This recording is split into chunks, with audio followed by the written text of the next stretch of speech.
we'll swing back to me and get started. So please allow me, Jim Burnett. Hello, I am Jim Burnett. I'm the Executive Director for the WesGold Fellows, for West Philadelphia Financial Services Institution. And excited to be here with the scavenger hunt, this big kickoff this year. It is really going to be a change from where we've been, but exciting nonetheless, because we're trying out new technology. We've got more interns than we have ever had in any summer. It's going to be amazing to see what you guys can do and come out of this really growing, being stronger at the end, getting more confidence in yourselves, and looking at just a little bit differently, especially since we've been looking at life a little bit differently for the last 4 or 5 months. So we're going to give you some really great tools to work with and move forward with. You've got a great team behind you with Samantha and our new coordinators, and they're going to do wonderful things with you. But it really is about you and working as hard as you can. I'm so happy to see some of our former WesGold Fellows here. They have been through it before. They're available to you to tell you kind of what you got to do to make success out of this. And I also want to thank all of our partners who have joined us today. I'm going to leave it for Samantha and her team to thank you guys, because I don't have the list and I don't want to leave anybody out. But we are really excited that you continue to be partners with WesGold Fellows and the WPFSI. Everybody have a great time today with the scavenger hunt. Awesome. Thank you so much, Jim. With that being said, I'm just going to go ahead and begin by announcing and introducing our 2020 WesGold Fellows coordinators. This year, we have 3 amazing Drexel students who have been instrumental in setting up the program over the past few months and really helping us not only prepare, but they also facilitate the program for the next 8 weeks. So over the next 8 weeks, these young ladies next to me, Abby and Asia, and then Jason and Alex, who are on the Zoom with you because we're in different locations, as we usually will be, are on the Zoom with you. So those are going to be the guys that are taking care of you this summer. And so with that being said, please allow me to introduce, first and foremost, Miss Abby Briskin. Abby is pursuing a Bachelor of Arts degree in Global Studies. And her role this year at WesGold Fellows, Abby is serving as our marketing and communications lead for her department. And she has been doing an amazing job. All of the communication that you've seen on Instagram, all of the connection, that has been Abby, along with the team, really supporting these efforts and getting everything out. So thank you. Thank you, Abby. And please. Thank you. Thank you for the introduction. And thank you all for joining us today. I'm so glad that you guys are here. I'm so excited to kind of see you all together. I chose to be a program coordinator for WesGold Fellows for so many reasons. For one of the biggest reasons is because I wish I had this program when I was in high school. I mean, this is such a great opportunity for you to learn about kind of personal and professional development, real estate, financial literacy, and savings. And I think that's such a crucial life skill to have. And for that, that's why I wanted to be a part of this so badly. So when I saw that this was an opportunity, I'll take it. So yeah, I'm so glad that I did, honestly, because I love my team and I'm really excited to work with you guys. And yeah, I can't wait to see where the summer takes us. Thank you so much, Abby. Next, we have with us Mr. Jason Connors. Jason is pursuing a Bachelor of Science degree in finance, and as you might expect, he is also our lead, the lead of our finance department for WesGold Fellows. So one of the really big changes we've had this year was to grow from 15 to 30 students, which meant to double our budget as well, double our program coordinators to grow from 2 to 4 coordinators. And we've made a lot of changes, trying to do some fun things for you guys and be thoughtful about that. And obviously figuring out how to still make our program work under the current circumstances. And Jason has been integral in helping make that happen. So without further ado, Mr. Connors. Morning, everyone. It's a pleasure to be here today. I'm super excited to get going, get this program started. I'm really looking forward to growing with everybody and teaching you guys skills that I wish I had the chance to learn at your age. I'm super happy working here, working with my team every single day. I'm super excited to get into this program and kind of bring it to a new level. Awesome. I like that energy, Jason. Thank you so, so much. Next, we have Mr. Alexander Manley. Alexander is pursuing a Bachelor of Arts degree in Global Studies and Political Science, and he serves as our operations coordinator. So that essentially means that Alex really helps support all of the logistical things that happen. Really, he helped. We redid our curriculum this year, so it's a little thicker, it's a little heavier, but it's got awesome information, some updated games and contacts and prizes and, different icebreakers and stories and authors to consider. So lots of cool things in there, and really leading that charge was Mr. Alex Manley, and honestly, we couldn't have done it without him. So without further ado, Mr. Manley. Thank you very much, Samantha. Good morning, everyone. I am extremely happy to be here with you all. I'll just say I became a program coordinator because this is the program that I wish I had as a high school student. To our fellows, when I was in your age or in your shoes, I definitely did not have these same opportunities, and you're really getting the head start and work experience and skills that you need to be young professionals and young entrepreneurs. It's going to be an excellent program and really help you all. It's going to be a privilege to work and grow with you guys, and I'm really looking forward to going through with this opportunity. Awesome. Thank you so, so much, Mr. Manley. And last but most certainly not least, Miss Asia Ahmad. Asia is pursuing a Bachelor of Science degree in economics, and she is in charge of our research and development department. Research and development is really us looking at how we expand WesGold Fellows. So not only is it important for you here and some of the things that we're doing, like making sure that we have updated care packages, which we'll be delivering to you guys early next week. I know all the fellows know that we had a couple of issues with Google, but we're getting everything worked out over the weekend finally, so we'll get everything to you next week. Really that, looking at development opportunities and really leading the charge for the Alumni Association. So really to all you alumni on here, if you're really just becoming connected, if you're really just getting reconnected with us, I know most of you guys really do stay connected, please do reach out to Asia. We'll make sure we drop all of our contact information for anybody that's interested. You can reach out to us at the WesGold Fellows email. That being said, without Asia, we wouldn't basically have the amazing growth that we already have as far as our Alumni Association and providing ongoing development for you guys. So without further ado, the amazing Miss Ahmad. Hello, everyone. It's nice to be here today. Part of the reason why I chose this is because I believe in investing in the future generation and teaching you guys about personal development, personal finance. It's giving us a lot of experience as well. It's a learning experience for us coordinators and with you. This is going to be my first time doing this, putting myself out there, public speaking, all of this that we're doing right here. I think it's a very interesting thing that you guys have the opportunity to learn this because we didn't in high school. So I think it's really great that you have this opportunity. And I think that WesGold is a family. And yeah, that's part of the reason why I chose this co-op. Yeah, thank you very much. Awesome, guys, thank you so much. And with that, we will begin introducing our program, our actual WesGold 2020 WesGold Fellows in one moment. And I just want to let you guys know that we're definitely going to thank all of our partners at the end. But I would be remiss if I didn't really kick off the program by saying that we could not have done this live stream this year without the amazing team at the Goldenberg Group. And if you can hear it, it's the WesGold Fellows, it's West Philadelphia Financial Services, and the Goldenberg Group. They're kind of our parents, the WesGold Fellows. And so, this year, as we've really deepened, developed, and strengthened our relationship with Goldenberg, they've been amazing. Mia Chen, who is, hi Mia. She does not want the camera to come to her.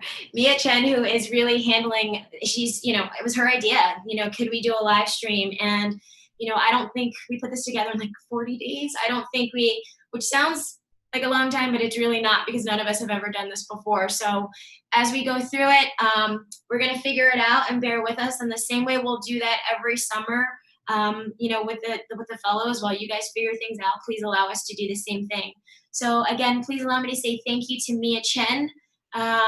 Bridget Mika, who I don't think she has her camera on. And thank you to Joan, who I don't see either, Joan Alaska. Hi, Bridget. Good luck, guys. Thank you. And Joan, are you here? Quietly. I am. I'm here. I'm never quiet. That's true. But I was muted. Have a great time with the program, guys. It's going to be amazing. Thank you so much, Joan. And really, our team leader on the Goldenberg side is the amazing Kate Morrow, who literally switched around wedding things to make sure that this could happen today, but she couldn't actually be here because she is getting married. And when we pushed our program back, we didn't realize that we were now hitting her wedding date. But you will definitely see her throughout the program. You're definitely going to see Joan and Bridget back at some point, and hopefully we can get me out. She's basically making us get all this logistical stuff right. So with that being said, we just want to say thank you so much to the Goldenberg Group, and we'll specifically thank all of our partners at the end. But without further ado, please allow me to introduce our WesGold Fellows coordinators, who will be introducing and announcing individually the WesGold Fellows class of 2020 of WPFSI. All right. Thank you, Samantha. Good morning again, everyone. On behalf of all of our coordinators, I'd like to thank you all again for joining us today. The selection of our 2020 class of fellows has been a very long process, and there was an overwhelming number of excellent candidates. With that, it is our pleasure to introduce to you our 2020 WesGold Fellows. Asia, feel free to take it away. All right, hello again, everyone. I'm going to call your names and just introduce yourself. Okay, our first fellow is Rahisa Agyaman. Hello, my name is Raisa Ajamin, and I am a rising freshman at the University of the Sciences this year. Our next fellow is Drew. Hi, my name is Yaro Ajamin, and I'm going to junior year at New Foundations Charter High School. Next, we have Antoinette Akiemi. Hey everyone, I go to Constitution High School and I'm going to be a 10th grader. Our next fellow will be Imani Baloo. Hi everyone, my name is Imani Baloo. I will be going to South Mecklenburg High School and I will be a junior. Next, we have Kentrell Butler. Hello, my name is Kentrell Butler. I'm a freshman at Chestnut Hill College. And next, we have Andreas Carlton. Hi, I'm Andreas Carlton, and I'll be going into sophomore year at the Academy at Colombo. Right, next we have Brandon Changham. Hello everyone, my name is Brandon Changham, and I am a rising freshman at Rosemont College. Now I'll be passing it on to Jason to introduce the next fellows. Hello again, everyone. Our next fellow is Jing Chen. Hi everyone, my name is Jing Chen, and I'm a rising senior at Lincoln High School. Our next fellow is Yushuan Chen. Hello, can you come back to me? No, Sean, you can do it. Go on. You just need your name and your high school. Hello, I'm Yushuan Chen. I'm a rising junior at Northeast High School. Our next fellow is Ashaya Collins.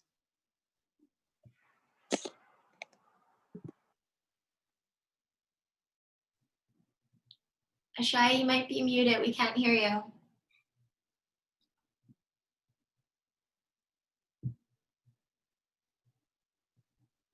Ashaya?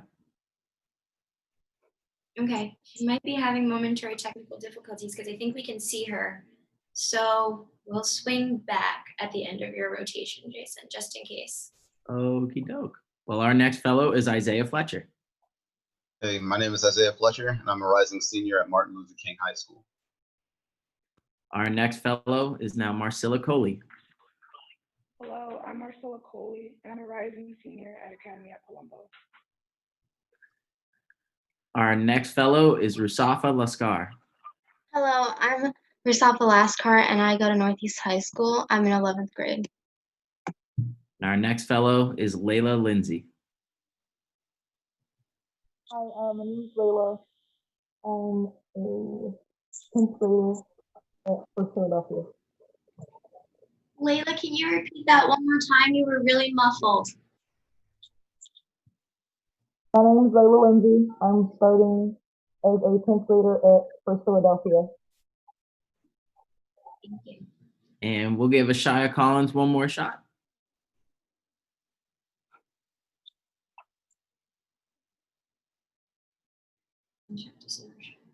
Okay, we might be experiencing some difficulties there, so I will pass this on to Abby. Thank you, Jason. Hello, everyone, again. Our next fellow is Jeslyn Matthew. Hi, everyone. My name is Jesslyn Matthew, and I'm a rising freshman at Arcadia University. Very nice. Thank you for joining us. Okay, our next fellow is Elijah Moore. Hello, my name is Elijah Moore. I am a rising junior at Parkway Center City Middle College. Great, and our next fellow is Joshua Paris. Hello, my name is Joshua Paris. I am a rising senior at Taconia Academy. And our next fellow is Brianna Penn. Hi, my name is Brianna. I'm a rising senior at First Philadelphia.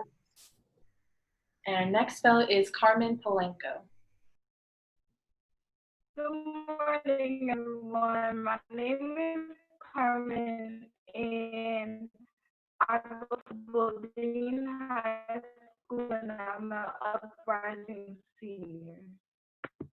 Thank you, Carmen. Our next fellow is Kane Ritchie. Hi, my name is Kane Ritchie. I'm a rising freshman at the College of Charleston. And our next fellow is Jose Rodriguez. Hi, I'm Jose.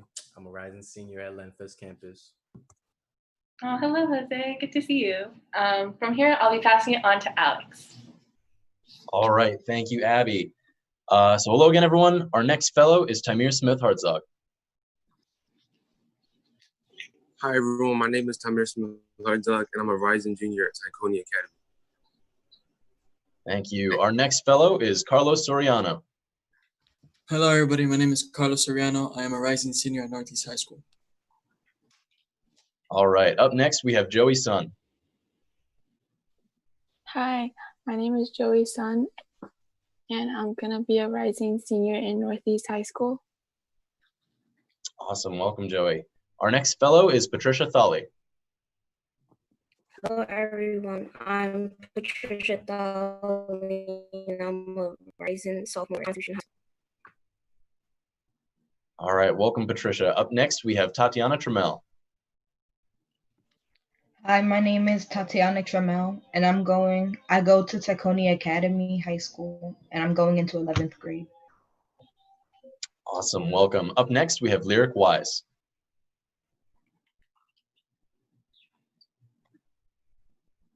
Lyric, are you there?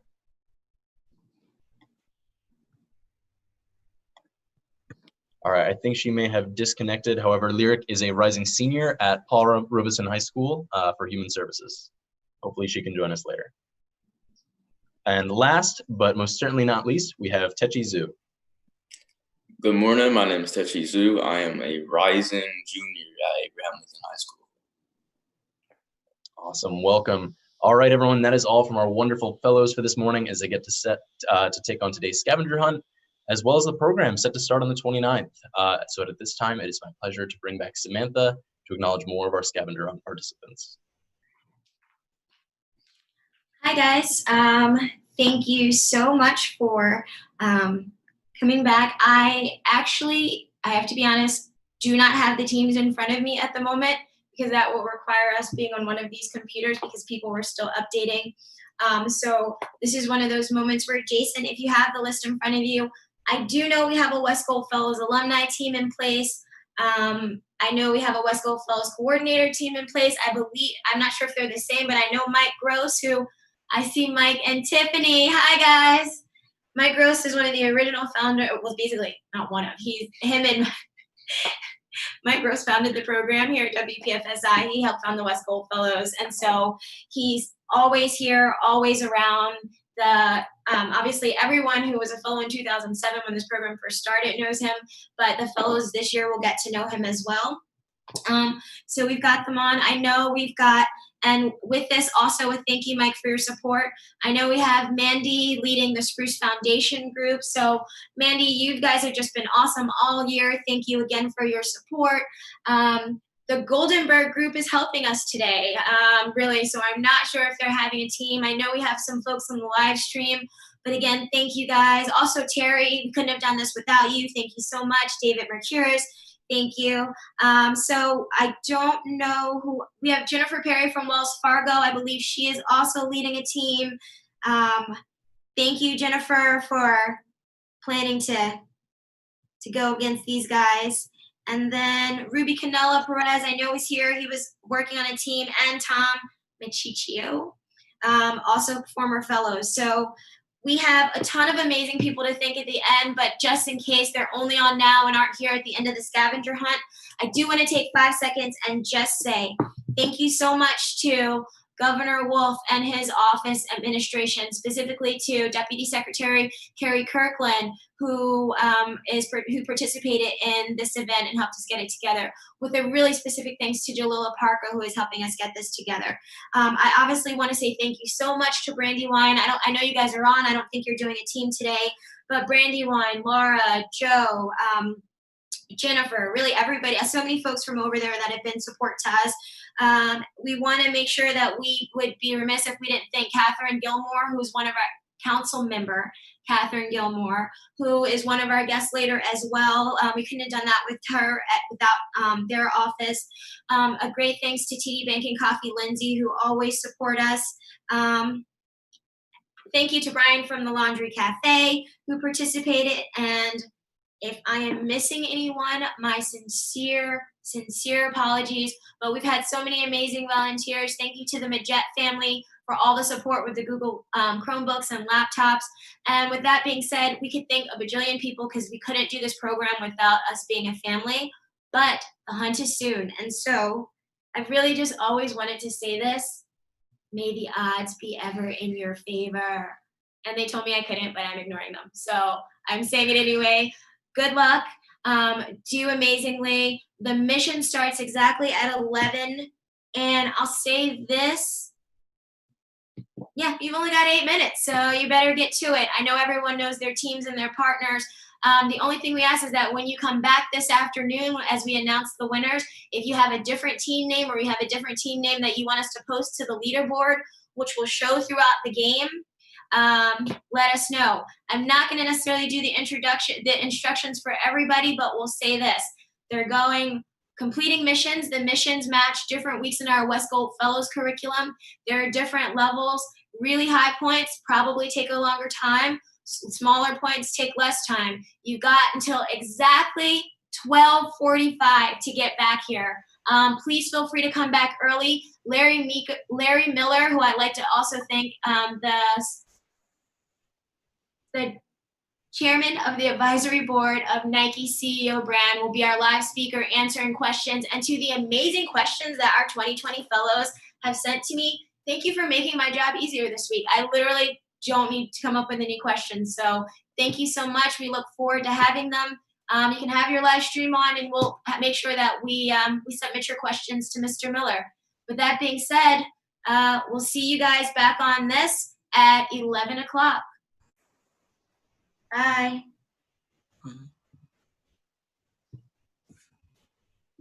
Bye. Well, you can stay, but we'll talk again at 11.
Awesome. Hi, everybody, and welcome back to the WesGold Fellows live stream.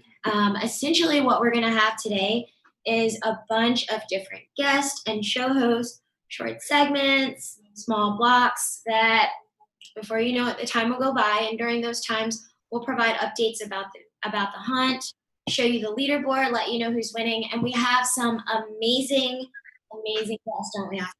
Yes, we do. I'll let you introduce the person, please.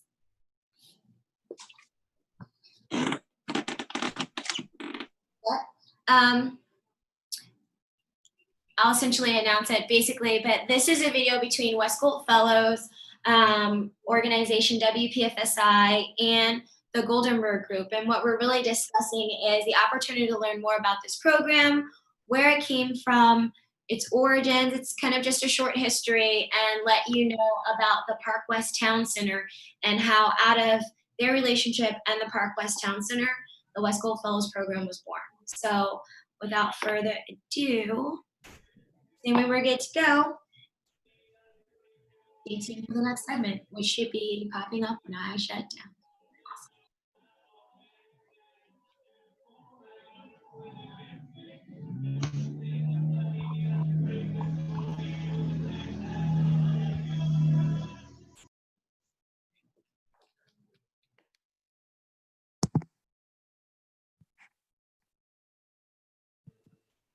Hello, David. Hi, Kate. Hello, everyone out there in Zoom land. Waiting for Jimmy.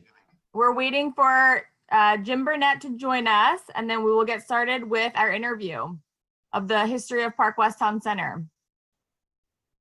In the meantime, because Jim knows who we are, but some of you out there may not, my name is Kate Morrow, and I work for the Goldenberg Group. We are a real estate development firm based in Bluebell, who were integral in the development of Park West Town Center and continue to be the property managers and co-owners of the center.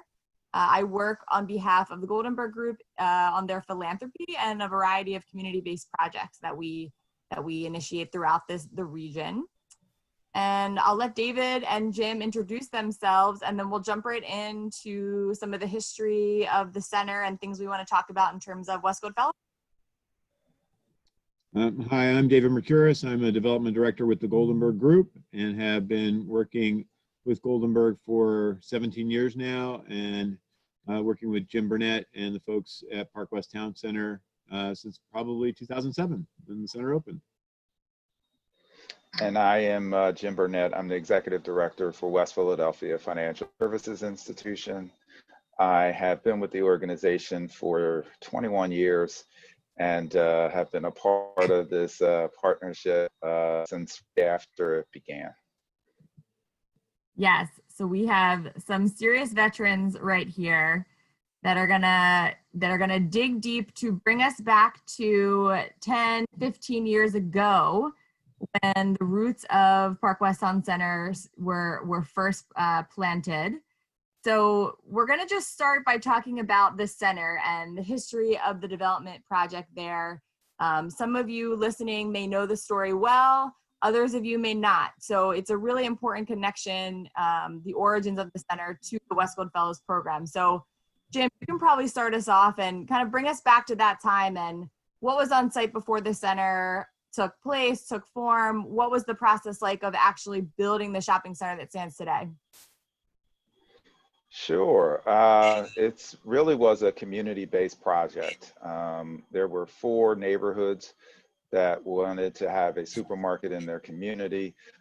Fortunately for them, it was the same time that President Clinton put together the Empowerment Zone program. And so some dollars were directed specifically to their neighborhood. But in that, they created a CDFI, which is our organization, the West Philadelphia Financial Services Institution.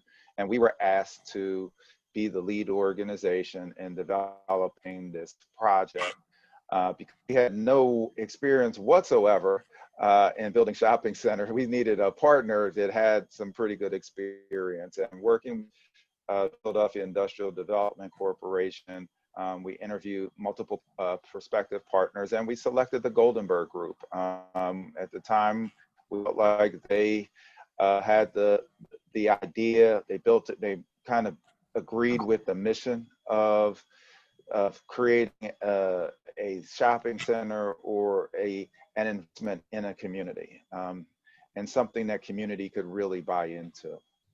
Mm-hmm. Yeah. Yeah, and I think it's important to note too that the site, you know, it's hard to imagine for some of us that weren't living there at the time before the center existed, but it was a vast parcel of land of railway industrial decay, was it not? Yeah, it's a real good point. It was actually a smorgasbord of different property types. We actually needed 72 pieces of land to cobble the 30 acres that was ultimately used to make this happen. The first part of it was a portion of the rail yard. Then there was another 32 residential occupied properties where we had to relocate families, all of which who wanted to stay in the neighborhood still live in the neighborhoods within a couple of blocks of the center where it now sits. But when it was originally thought about, it was only supposed to be about 100,000 square feet. And we couldn't get a supermarket to come in at 40,000 square feet at the time. They were looking at larger models. And then we figured out, why don't we go bigger? And we approached Lowe's Home Center. Lowe's thought it was a great neighborhood to try and come in. It was the first opportunity to build something in a predominantly African-American community. And they agreed. And so they were what we needed in order to get a supermarket to come. And when we did that, we got Jeff Brown's ShopRites to come. And even that's a strange story, because he had to buy another store, hold that store for a year, and then before he could even present to the co-op if he could get this new store, get approved for this new store. He finally was. And so it really did come together. It was really hard, but it absolutely was worth it. And the community has embraced it from the beginning.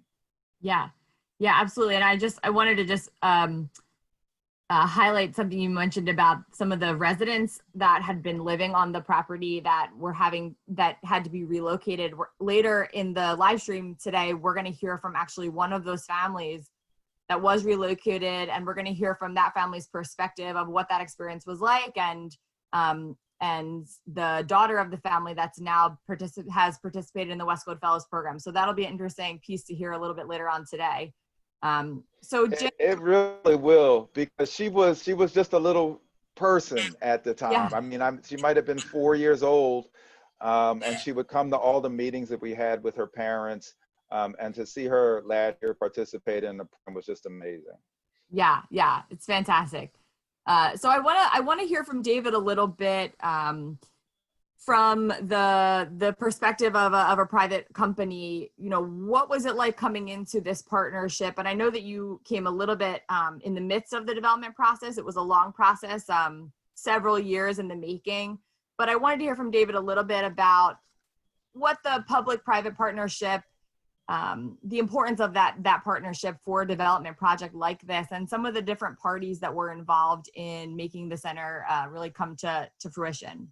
Yes, thank you. So I think it's very interesting. I think part of the ethos of our company is to get deeply involved in the community, and this is like the perfect entry point for us to create a public partnership where the WPFSI would end up owning 30% of the development, and 30% of those funds actually go back into the community through reinvestment, through Jim's efforts into community businesses, through loans and supporting community initiatives. But just to step back, when we did get involved, there were 10 acres, as Jim said, we got expanded to 30. The shopping center is 341,000 square feet currently. We did relocate a number of tenants. We also had to commit to rebuilding a church, which was on site, which is just over the train tracks near Lancaster Avenue. And that was finished a few years ago. But pulling all this together was really a pure example of a public-private partnership. And in addition to WPFSI and the Goldenberg Group, the city was involved, PIDC, the state, EPA, and a number of different funding sources had to be pulled together and created a lot of different tiers of financing to allow this project to happen. And because of our expertise, both on the tenant side and bringing tenants there, and our development expertise, alongside with the good help from WPFSI, we were able to really pull together an amazing development. Jim can probably talk about the different types of financing that we actually had. Yeah. Yes. So I mean, go ahead. Sorry, I was just going to say I want to be conscientious about our time limit. There's a lot to be plugging in for the live stream today. So we have about another 5 minutes or so. Jim, you're welcome to talk about the different financing if you think it might be interesting for some of the viewers to hear. I mean, it was maybe 4 or 5, actually probably 6 or 7 different layers of financing. But the point, I think the point of it is that we're able to cobble together folks with different interests to bring the capital together that was needed, because they saw it was really important to make this center a reality. Yeah. Yep. And I think, this is the development process of Park West Town Center is just a great case study, I think, for any person that's interested in this kind of community development work. And it's a good example for the WesGold Fellows as well to learn from. Let's talk a little bit about the origins of the actual WesGold Fellows program. It grew out of the development on the heels of the successful development at the center. Can you think back and what was the seed for the WesGold Fellows that today, now is decade later, a really stellar, high caliber youth development program in the city? So we had previously done this high school financial literacy program called Dollar for Dollar, where we would help children save up to $2,000 and match their savings dollar for dollar. But I'm sure we're running a lot of problems with principals leaving schools or teachers leaving schools. And as Park West was getting ready to come online, we wanted to make sure you were involved in that process. So we started to do a quick focus groups with students, parents, and teachers. And what we found out was that there was very little knowledge of what it took to build a major shopping center. Kind of like our organization, we didn't know, and these individuals didn't know either. But what really stood out to me is that most of them didn't think that it would cost more than $1 million, and it cost $55 million to build. And understanding that gap in reality, we thought was really important to try to fill it with the information that's necessary so that kids can compete at a much higher level. So I hired a gentleman from Drexel by the name of Michael Gross, told Michael about the Dollar for Dollar program, told him what we were trying to accomplish in educating the kids about real estate development. And he took the ball and ran with it. And it was a job by a sophomore at Drexel, had a couple of finance, entrepreneurial classes, but really had a feel for young people. And he's going to do some amazing stuff, and now is in real estate himself. So we've had impact not only from the high school student side, but all for students, which we continue to bring on every year to run the program. And this year we've actually added 4 as opposed to the 2 that we've had in previous years. Yeah, it's really a fantastic program. And I know all throughout the live stream today, people are going to be learning more and more about different facets of the program. And, thank you both for joining in today and sharing with some of our viewers about the history. I know I personally am extremely proud to be involved in the program at all in any way, supporting, because this program is the kind of long-term solution that I think we need across the country, is really teaching young people the skills that they need to narrow the income and wealth inequalities across our nation, and start to bring up the equity across our major metropolitan areas. So it's really fantastic. And like I said, thank to you both. Any final words before we sign off here? No, thank you for the time. This is great. And WesGold Fellows program is one of the things that I think is a shining light of, one of the shining lights, other than providing food for the community and jobs, that has come out of this. And I really love the program.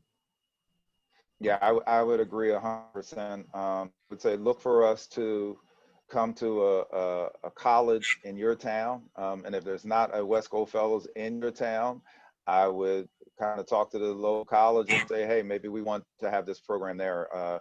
We hire people from the university to run the program, and we're hiring high school students during this to participate, and we're growing. So we'd love to be a part of your community. That's great. All right, thank you all. We're gonna sign off here and hand it back to Samantha. Thanks, guys. Thank you.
Now what's happening in the background is that our coordinators are working with our teams, getting them to their breakout rooms.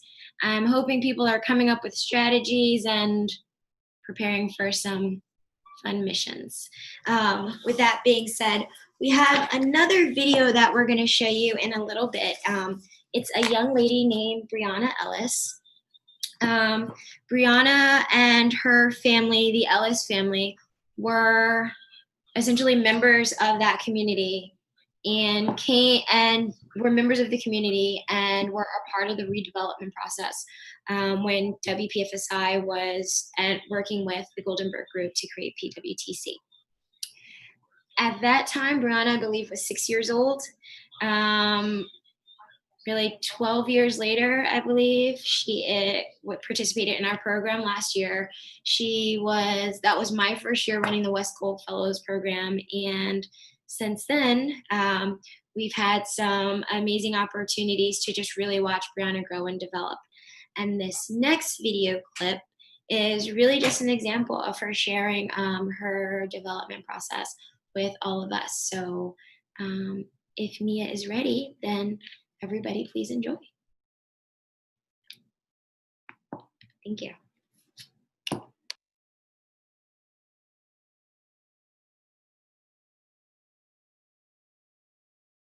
So would you describe yourself as a leader or not? You don't have to, because not everyone can be a leader. Not everyone. So you wouldn't say that you have to be in a position that you have to lead.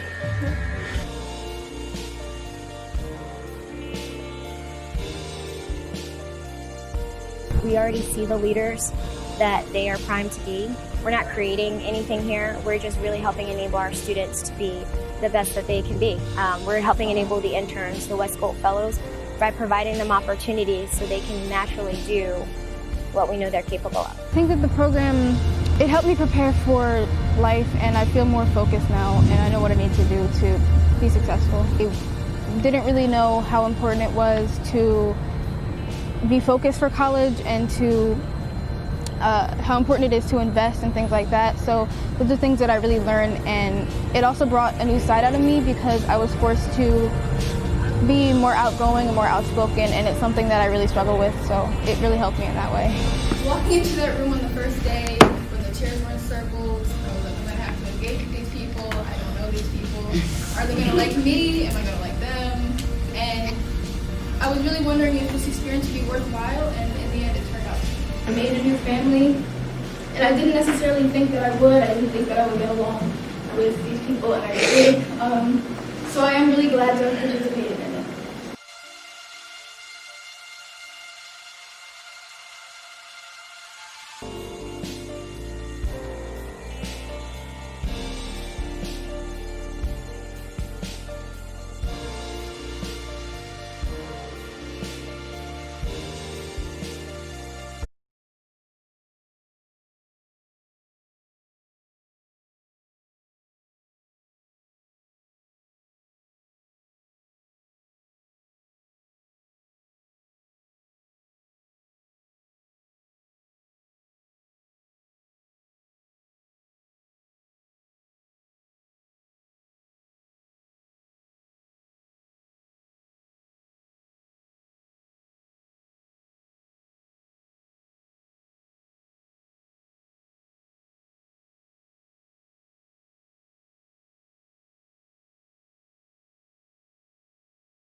It's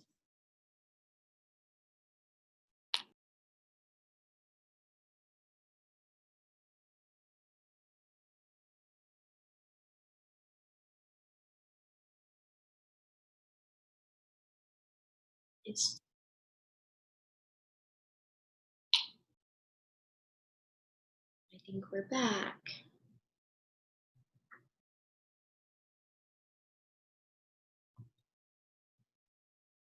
Oh, shucks. It's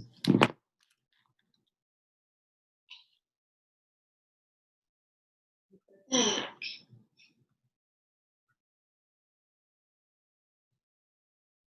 Hi, guys. Thanks for bearing with us as we experience a little moment of difficulty. Okay, hopefully that's clear now. And you guys can hear me okay. So that was the Brianna Ellis story we were telling you about. So that is the little girl that was 6 when she started the program. I mean, 6 rather, when Park West Town Center was being built, and then 16 by the time the program finished. By the time she was graduating and entering our program and applying for it, I think she applied once and applied a second time when she was a little older. But yeah, it's been awesome to have Brianna as a part of our class, and she stayed connected. So I know she was actually on, and they had a team today, and she ended up having something she had to run to. So look forward to seeing her at alumni events. That being said, our next clip is council member is all about civic engagement, which is really one of the things that has been a huge focus, especially right now with everything going on. And so our next clip is council member Gilmore with entrepreneur and business owner of the Laundry Cafe. His name is Brian Holland, and he will be sharing. The two of them will be having really just a quick discussion, and this is just a little primer to hear them talk about how small businesses can better, how the city of Philadelphia can better support small businesses, options for organizations and businesses in particular following COVID-19, and just really, how businesses in the city can be successful, as well as always, checking in and providing some messages and some ways that our own WesGold Fellows and the alum can get involved as well. So, Mia, Bean, if you're ready. Awesome. Then without further ado, allow me to present Council Member Catherine Gilmore and Brian, CEO of the Laundry Cafe. And good afternoon to all the WesGold Fellows. I'm Councilmember Catherine Gilmore Richardson. I'm a newly elected member of Philadelphia City Council, recently sworn in on January 6, 2020. So I'm just finishing up my first 6 months of service in Philadelphia City Council of a 4-year term. So thank you so much for having us.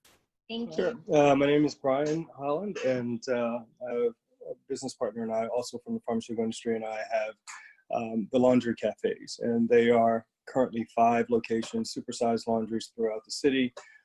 Our goal and our focus, our mission is about addressing America's dirty laundry. That is to say, healthcare disparities, educational gaps, digital divide, banking disparities. All of those things are really front and center in what we do every day. So even though we have the backdrop of laundry, in each one of our locations, we have a front cafe and a rear cafe where we hold seminars on breast cancer awareness, prostate cancer awareness, financial literacy, literacy in general for kids. We've got all types of programs that happen. So we are very much community focused.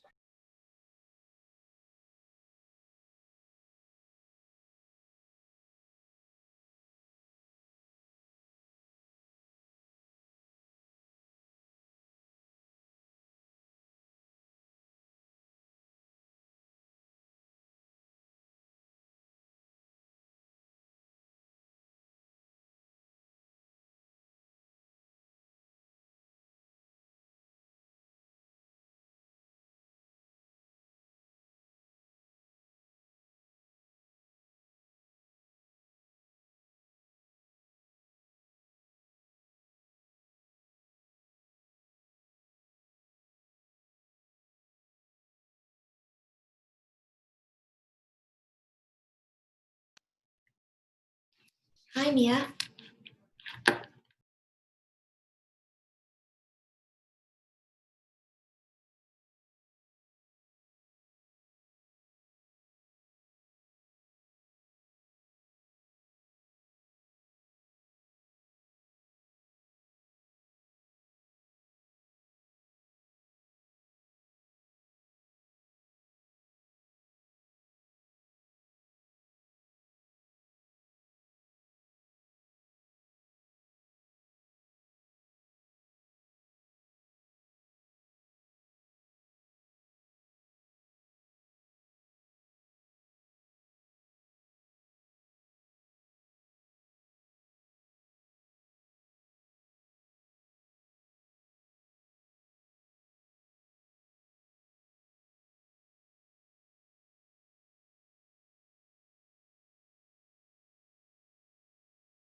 Hi guys, how are you? We are back after that clip with Council Member Gilmore and CEO Brian Holiday for a full, to hear that full interview, please check us out later. Subscribe to our YouTube channel. We are back after that clip with Council. Guys.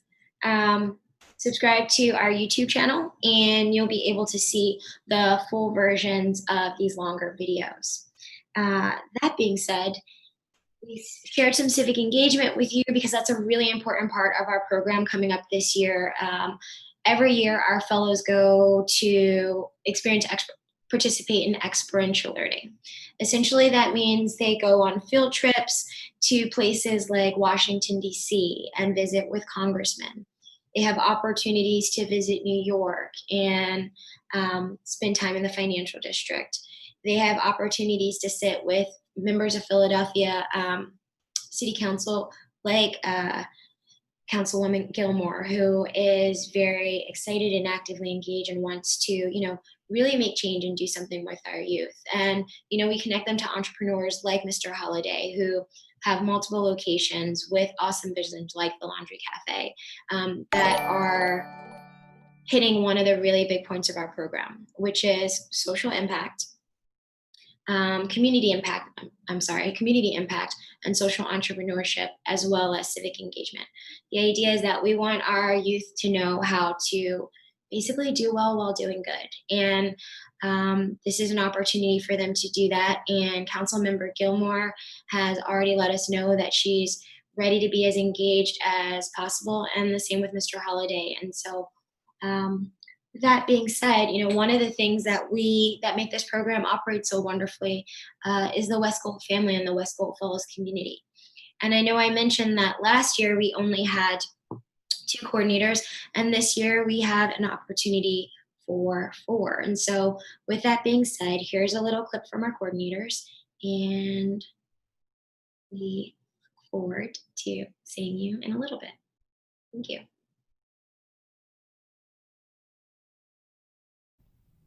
Hello everyone, my name is Asya Ahmad and I'm a program coordinator for WesGold Fellows this year. I chose this internship because I wanted to push myself to take on a new leadership role as coordinator for this program. This internship provides a range of skills that involves public speaking, professional development, and many leadership roles that I didn't have the opportunity of developing in high school. I was interested in bettering our community, and WesGold Fellows was going to open up a lot of doors for me to achieve that. Even after we complete this program, the networking skills gained and all of the connections that will be made will really make everything feel like a great achievement. And of course, WesGold Fellows will have an additional family. Despite all of the challenges from COVID-19, over the past 3 months, our team has been working hard to make sure everything is prepared to run smoothly before the program starts. The best part about the internship so far was when we conducted the interviews with our fellows. It is amazing to see that we have such young and motivated individuals that are willing to learn and be the next leaders for our community. I cannot wait till the program starts to finally begin our long-awaited plans for the summer. So fellows, get excited. We can't wait to see you when our program finally starts in a few weeks. Thank you. Hi everyone, my name's Abby. Thank you so much for joining us today. I'm so excited to introduce our 2020 fellows and to begin our summer with them. We've had a few extra challenges this year, to say the least, but that has allowed us to be even more creative and thoughtful about our program and how it can function virtually. With some extra overtime and help from our partners, I have no doubt that this summer will be just as engaging, personal, and impactful, if not more so. I knew this program and my position was special even when I first applied for it. One of the first things I recognized was how much I wish I had this program when I was in high school. Our students learn about crucial life lessons such as how to communicate effectively and network, create meaningful goals, set budgets, and overall financial understanding. Community involvement and education are really important for me, and this position has both of those elements. It's a super dynamic role where I get to not only work with the team, but also lead my own projects. I'm super grateful for the team that I work with internally and those I've coordinated with externally. I can't wait to grow with the fellows through the summer.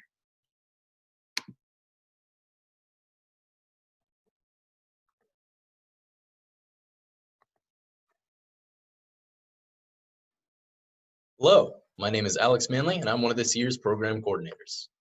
The preparation for this year's program has been a long process that has involved many changes, updates, and revisions in order to both expand our program as well as to adapt it to current circumstances. For me, this has been an incredibly fulfilling process. I'm a part of WesGold Fellows because it's the program I wish I had as a high school student. With personal development training and introductions to entrepreneurship, this provides the work experience that I wish I had. WesGold Fellows offers the skills that I could have used through my high school years as I took my first jobs, first interviews, and first times truly putting myself out there as a young professional. As a program coordinator, I had the chance to pass on many of these skills that I rely on today. From communicating effectively in front of a large audience to understanding how to manage my own finances and investments. These are tools I wish I would have known much earlier. When I seized the opportunity to work with WPFSI, I had found an excellent way to give back by passing these skills to our nation's future, our youth. I've been incredibly fortunate to work with an amazing team and to have the chance to provide our fellows with the opportunity of a lifetime. To our fellows, I look forward to meeting you and working with you in the coming weeks. And to my coworkers and the many supporters of WesGold Fellows, thank you for the opportunity you've helped to create, not only for our new employees, but for me as well.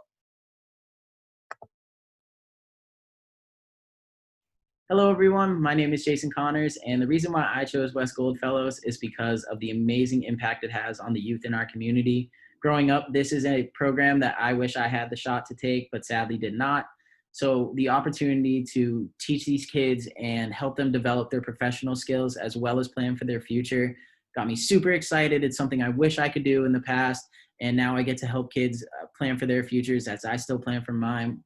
I'm really hoping that we're going to grow off each other, learn from each other, experience different things. It's going to be a really fun time. I have loved the process every step of the way, from meeting potential candidates to picking the 2020 WesGold Fellows and all the program things in between. We've worked really hard to make this an amazing online program this year, and I'm super excited for it. I can't wait to get working with everybody, and I can't wait for the summer to start.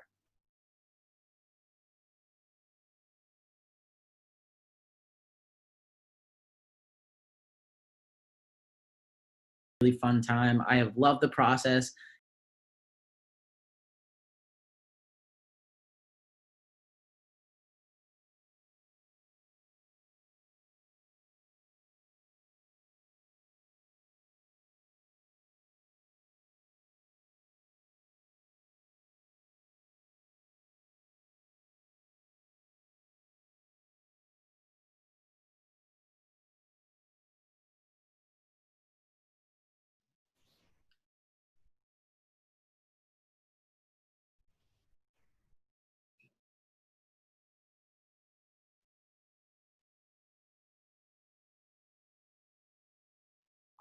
Hi guys, we're back. Thank you for being at the WesGold Fellows Scavenger Hunt program kickoff with us. We're loving hanging out with you guys right now. That being said, I know these guys are working in the background. Guess we'll find out what's happening with the hunt.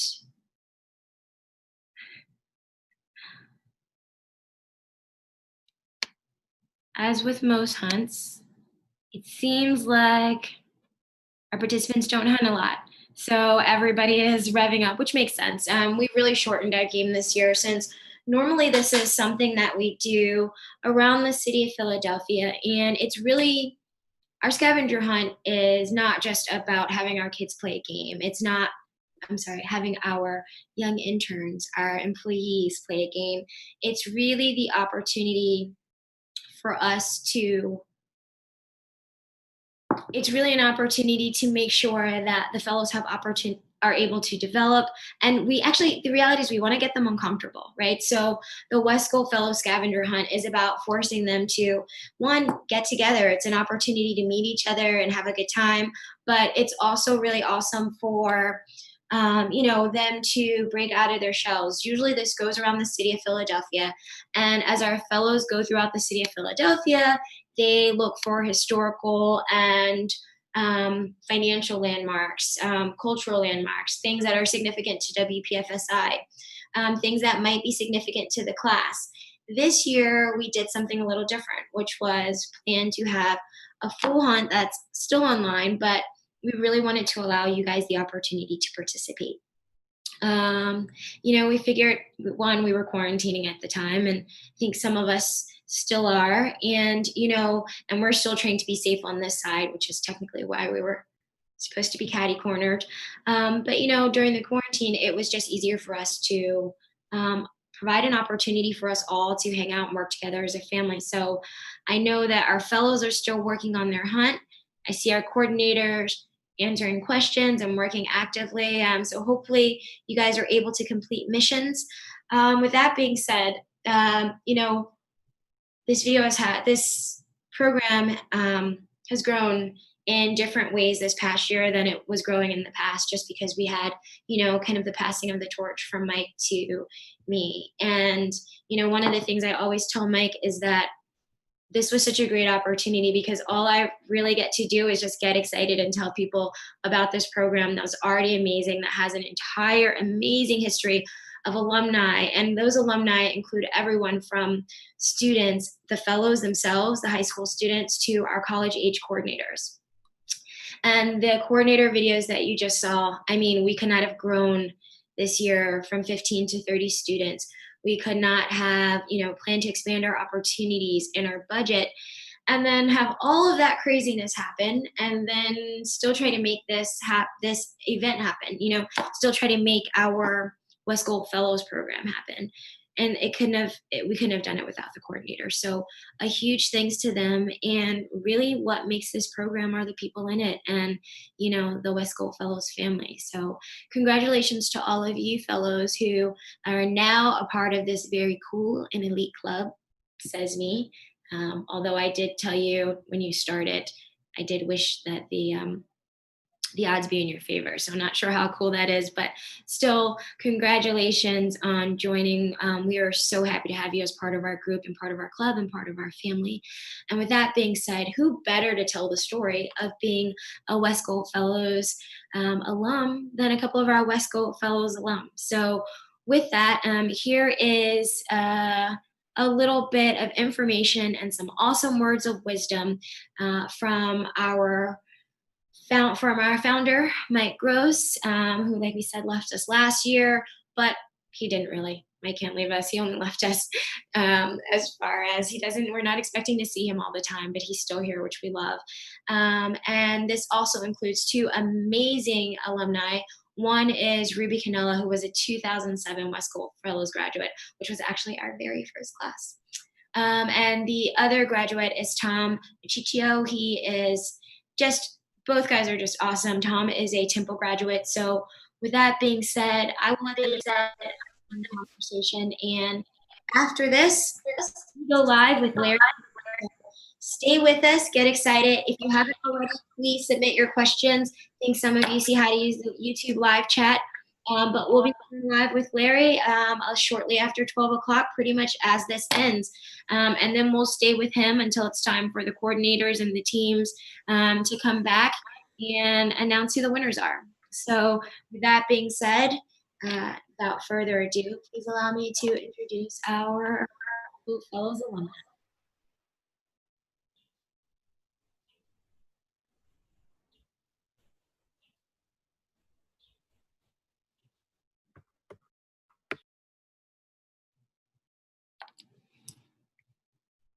Hey, thank you both for being here. My name is Michael Gross. I am super proud and happy to be here with two of my favorite people from the history of the WesGold Fellows. I'm going to allow them to introduce themselves, but before they do, I will say again that my name is Michael Gross. I am the original founder of the WesGold Fellows from way back in 2007. And then just this past year, I was blessed to be able to hand over the reins to our current director, Miss Samantha Lyons, who is taking this and running with things tremendously. But more than enough about me, I'm going to first ask that my two gentlemen introduce themselves. Firstly, just give us your name, your current profession or school, how long you've been there, and what your connection was to the WesGold Fellows. Whoever wants to go first. I'll go first. So my name's Thomas Machichi. I'm a 2015 WesGold Fellow alum. I'm currently a rising senior at Temple University Fox School of Business, studying finance and real estate. And upon graduation, I'll be joining RSM, an evaluation services consulting group. Shout out to that. Congratulations. Appreciate it. And also, it's your moment, sir.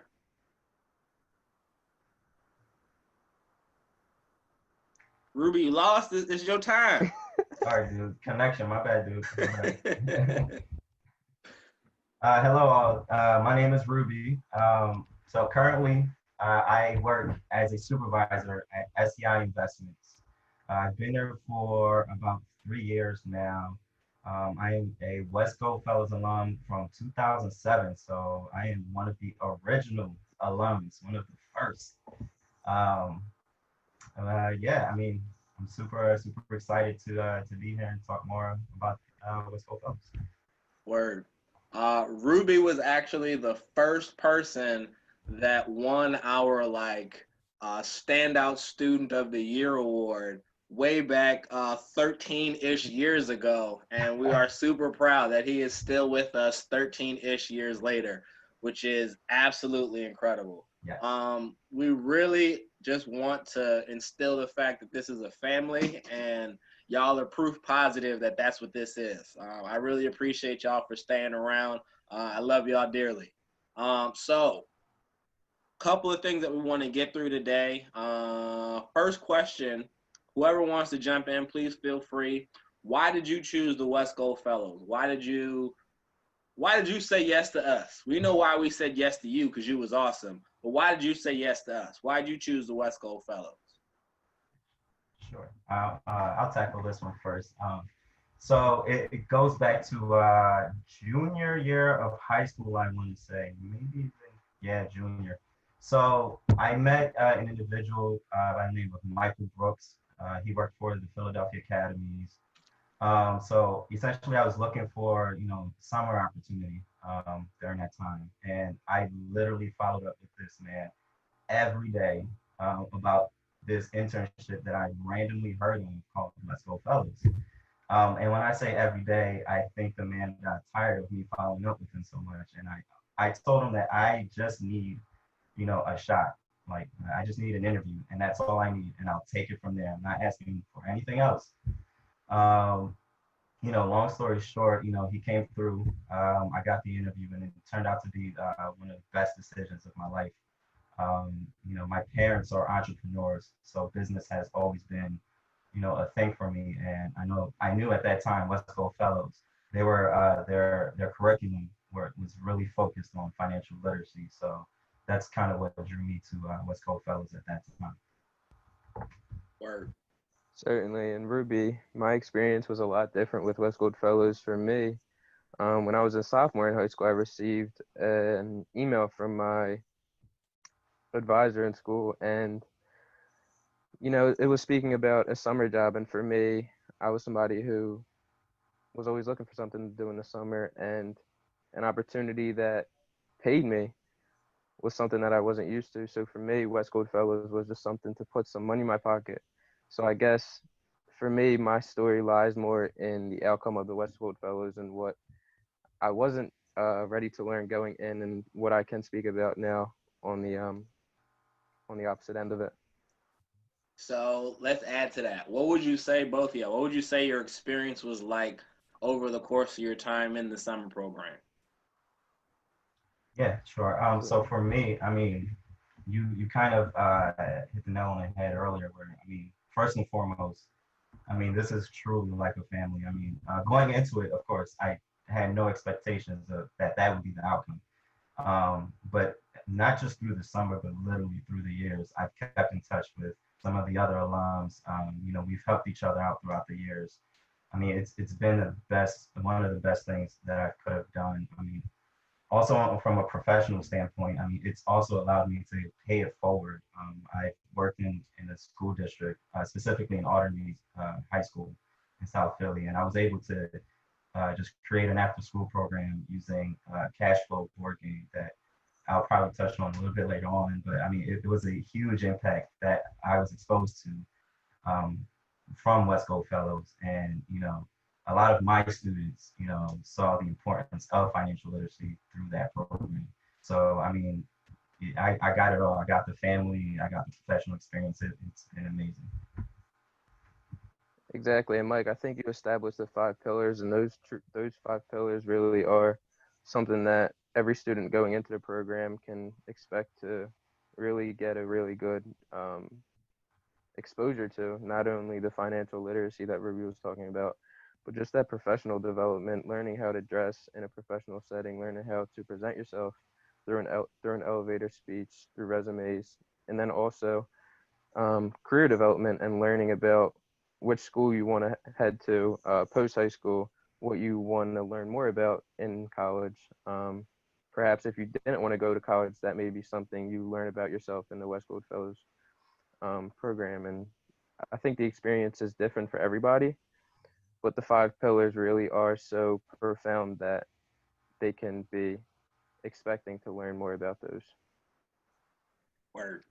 So how would you say that this has influenced where you are today in your job, high school, college, whatever you think? How did it influence you? Yeah. So for me, I mean, it had a direct. I mean, it's funny thinking about it now. Everything is hindsight, but it had a direct impact on where I am today. Like I mentioned earlier, I was able to implement this after-school program, and for those that may not know, just at a high level, the cash flow board game, it really dives really deep into what it means to be financially literate. You have people, as they play the game, filling out a lot of financial statements, whether it's your balance sheet, income statements, things of that nature. So it's very informative from that standpoint. And so I implemented that program while I was working in Alderneys. It was so successful, I actually brought in a couple of First Trust Bank sponsors to come visit my program, and they were very impressed with the success I've had with the school. So much so that they decided to actually hire me and bring me on board to their team. Fast forward a little bit after that, I stayed at First Trust Bank for 2.5 years, give or take. And again, finance is something that I'm so interested in, and I kind of want to just keep pushing forward with it.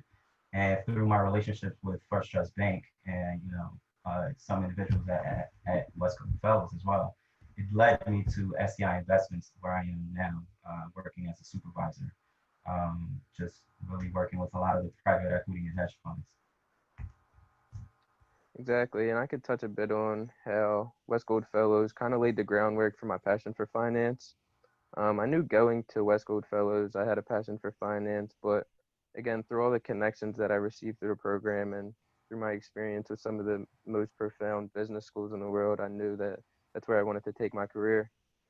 Not only with that, WesGold Fellows kind of taught me how to present myself, as I spoke about on the last question. So last year, as a junior in college, I took the opportunity to use the elevator speech that I had practiced for the past 6-7 years at this point to introduce myself to everybody that was on campus. And that kind of led me to find the role that I will be joining next summer. And had I not gained that confidence through the WesGold Fellows program, through the regular presentations, I wouldn't have been able to do that. Word. You know, from my side, it has always been just an opportunity to be able to share the stuff that I wish somebody would have told me when I was in high school. I think for all of us, when we see other people, like we can see ourselves in other people, and we can see like, yeah, I used to be right there. And if we just had somebody be like, yo, don't go that way, go that way, like it would have really changed our trajectory and changed our lives. So that's always been the goal for me. And seeing people like yourselves and the rest of the students that always kind of live up and exceed expectation, it always warms my heart. People always call me emotional. I end up crying at most of these things simply enough because it's a really valuable and important opportunity for somebody else. I feel like a lot of us could do great things if we just had the opportunity to, and to be able to pass that forward to somebody is a really important endeavor. So I'm proud of y'all for doing what you're doing and continuing to uphold the WesGold legacy. I appreciate the work y'all are doing. One more question, then I'm just gonna start getting random. All right, so what would you say to the 2020 fellows? This is a new experience. Everything is happening through Zoom now, so we don't get the same kind of interaction we might have had normally, but we have a whole new way of doing this, but it's still the WesGold Fellows all the same. So like, what would you say to the incoming class, to the new 30? Can you believe that? There's 30 of them now. It's ridiculous. Yeah. That's crazy. I could start on this one, Ruby. So again, this is going to be a new experience for you guys, but I know for me, in my experience with the WesGold Fellows, we had a different speaker 2-3 times a week. And I feel like that was one of the things that I took advantage of as a WesGold Fellow, because now as a senior in college, connections are probably the most important thing I have. Not only the connections I have with professionals, but the connections I have with my peers. And Mike touched a bit on the relationships and the family that you build at WesGold Fellows. And you won't really realize that until you get out, how everybody's going to be able to provide something to you, whether it's a bit of advice or an opportunity. Just having that there is the most important thing. So definitely, if you have speakers coming in virtually, don't forget to grab their contact information. Don't be scared to reach out. Definitely take advantage of that. Sure. Yeah, I mean, kind of hard to beat that. I mean, I'll start off with a quote that usually sticks out to me that, you know, that just kind of keeps me going, honestly. And that's: success is stumbling from failure to failure with no loss of enthusiasm. So, I mean, just like I said earlier, how I even got introduced to WesGold to begin with, I was like persistent, like literally every day, following up, hey, what's going on with this interview, right? So even if I wasn't getting the answer I was expecting, I mean, that didn't slow me down. And as long as you carry that kind of enthusiasm and outlook on your day-to-day life, I mean, you're bound to see like your success, honestly. And more to you know, what was just already kind of talked about is you just never know, you know, who these speakers might be to you for, you know, 5 years down the road, meaning they can be a big help to you in ways that you may not, you know, you may not have thought. So for me, it was the cash flow game when we first started. I would have never thought that, you know, 10 years later, I would be using this board game and it would be landing me a position at a bank. So, you know, you just follow up with every opportunity that you have, no matter how big or small it may be. You just don't know, you know, what that outcome would be once you walk through that door. Word. Now, another random one. So we always focused on public speaking, and this is probably a lot of people's biggest fears. What was it like for y'all? What was your experience in public speaking? Because both of you now seem super confident and eloquent and articulate. Was this always who you were? Nope. It was mortifying. It was scary, man. But you don't let the other people from on the other side see that. You can be speaking and skip a few lines, skip a couple points on your presentation. You might even mess up, but you never let the others who are watching you know that. You just gotta roll with the punches sometimes. I mean, that's like the number one thing, the first thing I learned as being one of WesGold Fellows. I mean, you just gotta keep it going. Cause you backstage. Yeah, like no, this is definitely a work in progress, and it still is. I mean, that's a thing that we all have to do and keep in mind that no one's really perfect at what they do. Everyone, as long as you have that mentality of, I always have to improve. There's always room for improvement. I mean, you'll see that. But no, it wasn't always like this. Yeah, and I echo that. I mean, I'm still camera shy. Yeah. That's not going to hold me back from joining you guys in this conversation today. I remember I was 15 years old at the WPFSI office doing my interview, and I left, and my dad was waiting for me outside, and the first thing I said to him when I got in the car was, I did terrible. Like, I was just so jittery and so nervous. But obviously Jim and my interviewer saw something in me, and I'm blessed they did, because without that, I probably wouldn't be on this camera today with you guys. Yeah. All right. So I am damn near out of time here. But I really appreciate the two of you being who you are. And one of the big things that we've always focused on throughout the course of this program is being vulnerable and being comfortable enough to be in your own skin, whoever you are, however you are. We don't want you to put on some airs. We want you to be the person that you truly are, and then thrive in that. And y'all are great examples of that. I am super proud of who you are, who you've become, who you are continuing to grow into. I love you both. Any final thoughts before we go? Yeah, I mean, I'm super excited, super proud of how far this program has come and will continue to go. I mean, I'm super excited to see what's next.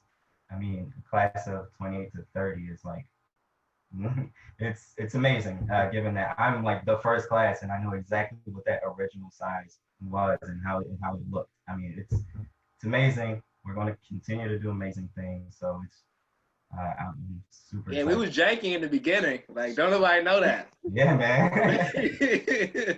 But it's cool. We out here now. That's all it is. That's all that matters. Yes, sir.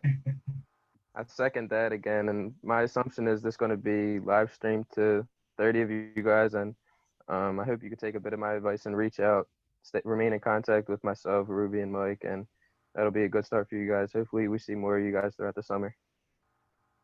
Beautiful. All right, so we are going to end here. We want to say thank you to the both of you. We want to say welcome to the newest class of WesGold Fellows. We look forward to welcoming you into the family. Congratulations on the next best steps in your lives. And congratulations for joining the best internship in all of Philadelphia. Lucky you. Shout out to that. Congratulations, guys. All right, so we're going to chop it there. Jason, hop back in.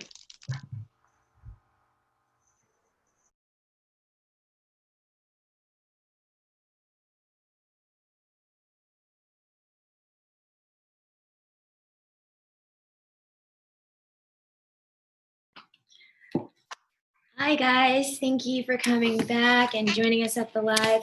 So we have Larry Miller in the room with us. We're about to get started with him. We're just going to give him 1 or 2 minutes to get himself pulled together. And also we have one final video to share with you. It's a shorty, so don't worry. And by the way, Mike, Ruby, and Tom, thank you guys so much for the amazing conversation and the amazing message that you left with our fellows. We really appreciate it. I appreciate it on their behalf.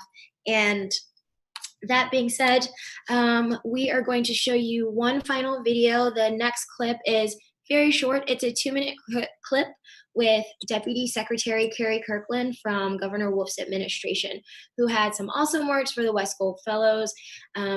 Very excited to work with us and can't wait to work with him. They've done some amazing things this year. This is the first time that the state of Pennsylvania has gone past 10% in its diversity contracting numbers in the entire history of the state.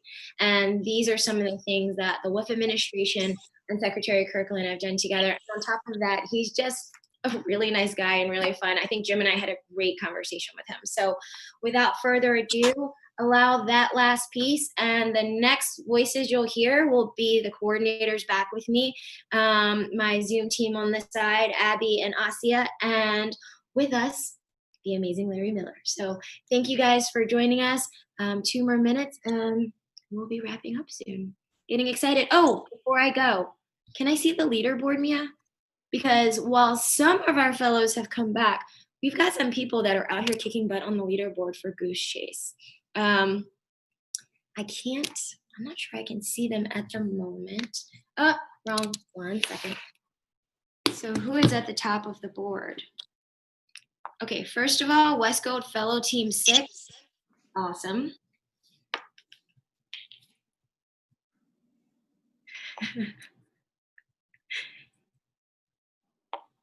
Okay, so WesGold Fellows Team 6. Sorry, we had a little bit of a switch. Okay, so we're checking the leaderboard really fast to let you know who's winning. Okay, so some of our WesGold Fellows were having difficulty. Some of them are totally fine. Team 6 is number 1 on the board. No surprise, our WesGold Fellows coordinators. Have you met the coordinators in this group? They're amazing. They're coming up number 2, and I wear glasses, but I can't see these points right now. But the WesGold Fellows, followed by them are WesGold Fellows Team 7, and I honestly don't know who's on which team. I see the Ellis family and Brandywine down there, but I'm not sure if you guys have any points. And Jennifer and Mui Yang, I know you're both playing, but I can't see your points. So it looks like the game is going on pretty heavily in the background. So awesome. For those of you that are playing, keep playing. And for those of you that are getting ready for our opt-in, in the meantime, give us 2 seconds. And like I said, when you come back, we'll be introducing Mr. Larry Miller. Thank you for staying with us so far, guys. And we'll see you after the break.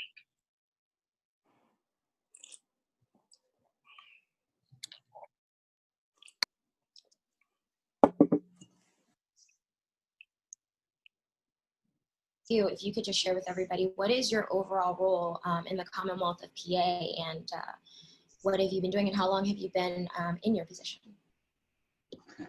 Well, I've been in this mission. I've been on this mission since the governor returned in 2005. I ran the governor's small business portion of his campaign as it related to diverse business. I was his coordinator, his small diverse business coordinator. During the course of the campaign, I traveled all across the state, talking to young entrepreneurs, minority entrepreneurs, talking about their access and their experiences doing business with the Commonwealth of Pennsylvania. And quite frankly, the stories that I've been told were just horrifying. Not surprising, but absolutely horrifying, from the perspective of just not being respected, not giving any opportunities. I mean, it was just a tragic story of exclusion as it relates to minority participation in government contracting and procurement.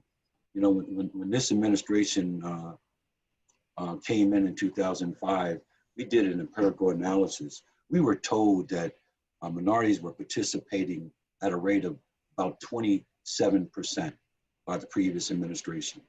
We came in, and first of all, you have to know, I've been doing this work for over 40 years. And anyone who would tell me something like that in the state government, after being here that long, they didn't have too much credibility with me. So when we went in, I was on the transition team in the Department of General Services, who handles all the procurements. We did an empirical analysis, and actually about 3.9% of all the contracts was going to all women, minorities, persons with disabilities, and veterans. All the protected classes was getting around 3.9% of a $5 billion spend for goods and services on an annual basis. But the paintings you see, I'm a painter and I paint Black music stuff, man, you know, Black. You music. did those? Yes. I have a whole house full of those. Okay, that is amazing. That is amazing. That's awesome. They're beautiful.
Earth guy. It wasn't until later that I found out he was like CEO of Jordan. I'm like, wow, way to just be awesome and normal and amazing, and then share also, you know, I love business strategy, sharing his amazing business strategy with me. So with that being said, I've never asked, but I was like, if you will come and talk to our students. So not only has Larry been actively involved in business He is the former owner of the Portland Trailblazers. He used to be the CEO of JanSport. He's a Philly guy, guys. So if you're from Philadelphia, obviously he's in Portland now, hanging out with Nike, but he's a Philly guy. And he comes back to visit us. And on top of that, he's a Temple grad. On top of that, he is, really a man who is about the community, about business, and really about kind of what WesGold Fellows is about, which is that lift as you climb mentality. So enough talking for me. Larry, please introduce yourself however additional way you want, because I can say a ton of awesome things about you. But without further ado, Mr. Larry Miller. Thank you, Samantha. Actually, you got a little bit of it wrong, but it's okay. I wasn't the owner of the Portland Trailblazers. I wish, but I was the president of the Portland Trailblazers. Born and raised in Philly. That's always going to be home to me. Love when I can get back there, and love doing whatever I can to, help out with folks back in Philly. Like you said, Sam, I've been at Nike now I was at Nike for 10 years running the Jordan brand most of that time period. And then I left for 5 years and went to the Portland Trailblazers as the president, and then came back to Nike to run the Jordan brand again. And it's been an amazing opportunity, amazing career. And I'm glad to be able to share whatever insights and thoughts I can with the future presidents and CEOs of companies like the Jordan brand, because that's what you guys are. Awesome, Larry. We love hearing that, and thank you so much. With that, let me see. I'd like to present our first question, because he was the minute I announced that it was an option, I think I got his questions within an hour. And then the second person, I'm going to say the same thing about them. But this WesGold Fellow, Joshua Perry, actually, you're going to get a couple of his questions. These are all from either fellows or outside folks. But his first question is, what leadership style do you like to take on when you're working with an incredibly large company? He said specifically when you're working with a massive company. What leadership style do you choose? So my leadership style, and I think most people have a specific style that they approach leadership with, and mine has always been. I'm not a micromanager. My preference is put the right people in the right jobs, give them the resources and support that they need, and then get out the way and let them do their job. And hopefully they do a great job and it's all good. But to me, I see myself more as a coach and kind of helping people to do what they need to do, but letting them do it. I think when you micromanage, you don't give people a chance to grow and develop. And so for me, that's never been something that I've been interested in. So my style is always let people do what they do, be supportive, make sure they have what they need to do their jobs, and then get out the way and let them do their job. Awesome. I don't know. I definitely would appreciate that as an employee. I don't know if I think one of the things I think around here, we're all still developing our styles. That being said, the next question I have for you is from Mr. Brandon Bingham. He is also one of our 2020 WesGold Fellows. Again, they submitted a couple of good ones, but so I'll give you this one. He said, how much do you think that luck or good fortune actually contribute to the success of your business? That's a really good question, because I'm a true believer in, you do all the things that you're supposed to do. You make sure that everything is done the right way. And then hopefully that lends itself to success. But I do think that luck or good fortune or being blessed or whatever kind of does play into it. But I think you have to prepare yourself to be ready for when luck or good fortune or whatever comes along, because if you're not prepared to take advantage of it, then it doesn't matter. You're not going to benefit from it. But to me, it's about making sure you're prepared, making sure you've done all the things that you're supposed to do. And then hopefully good fortune or luck will play into it. And sometimes it works the other way. You do everything and it doesn't quite work out. But to me, the key is being prepared and making sure that you're ready for when good fortune or opportunity or good luck or whatever those things are. That's fine, but you have to be prepared. You have to make sure that you've done your homework. You've done the things that you need to do in order to take advantage of that good luck or good fortune. Thank you. So Thank you, sir. no, that was awesome. And there's Brandon right there. I don't know, Brandon, we actually just submit one of your questions. Did you hear it? Yes, I did, ma'am. Awesome. Mr. Larry Miller, please meet Mr. Brandon Changam. He is the gentleman that presented that last question to you. Nice to meet you. Very nice to meet you. Very nice to meet you too, sir. Okay, this is a question.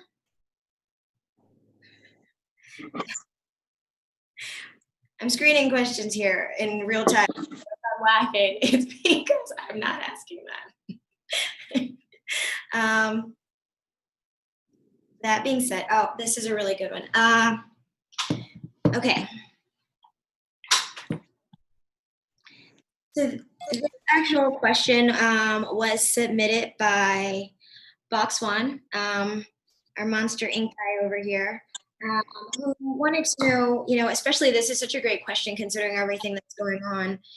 How do you feel about hip hop culture's impact on society at large? Being in your position and having such an amazing perspective, Philadelphia, corporate, Portland, different areas, how do you feel like, what are your thoughts about how hip hop has impacted society, hip hop culture has impacted society as a large, and in specifics, maybe Jordan culture, obviously?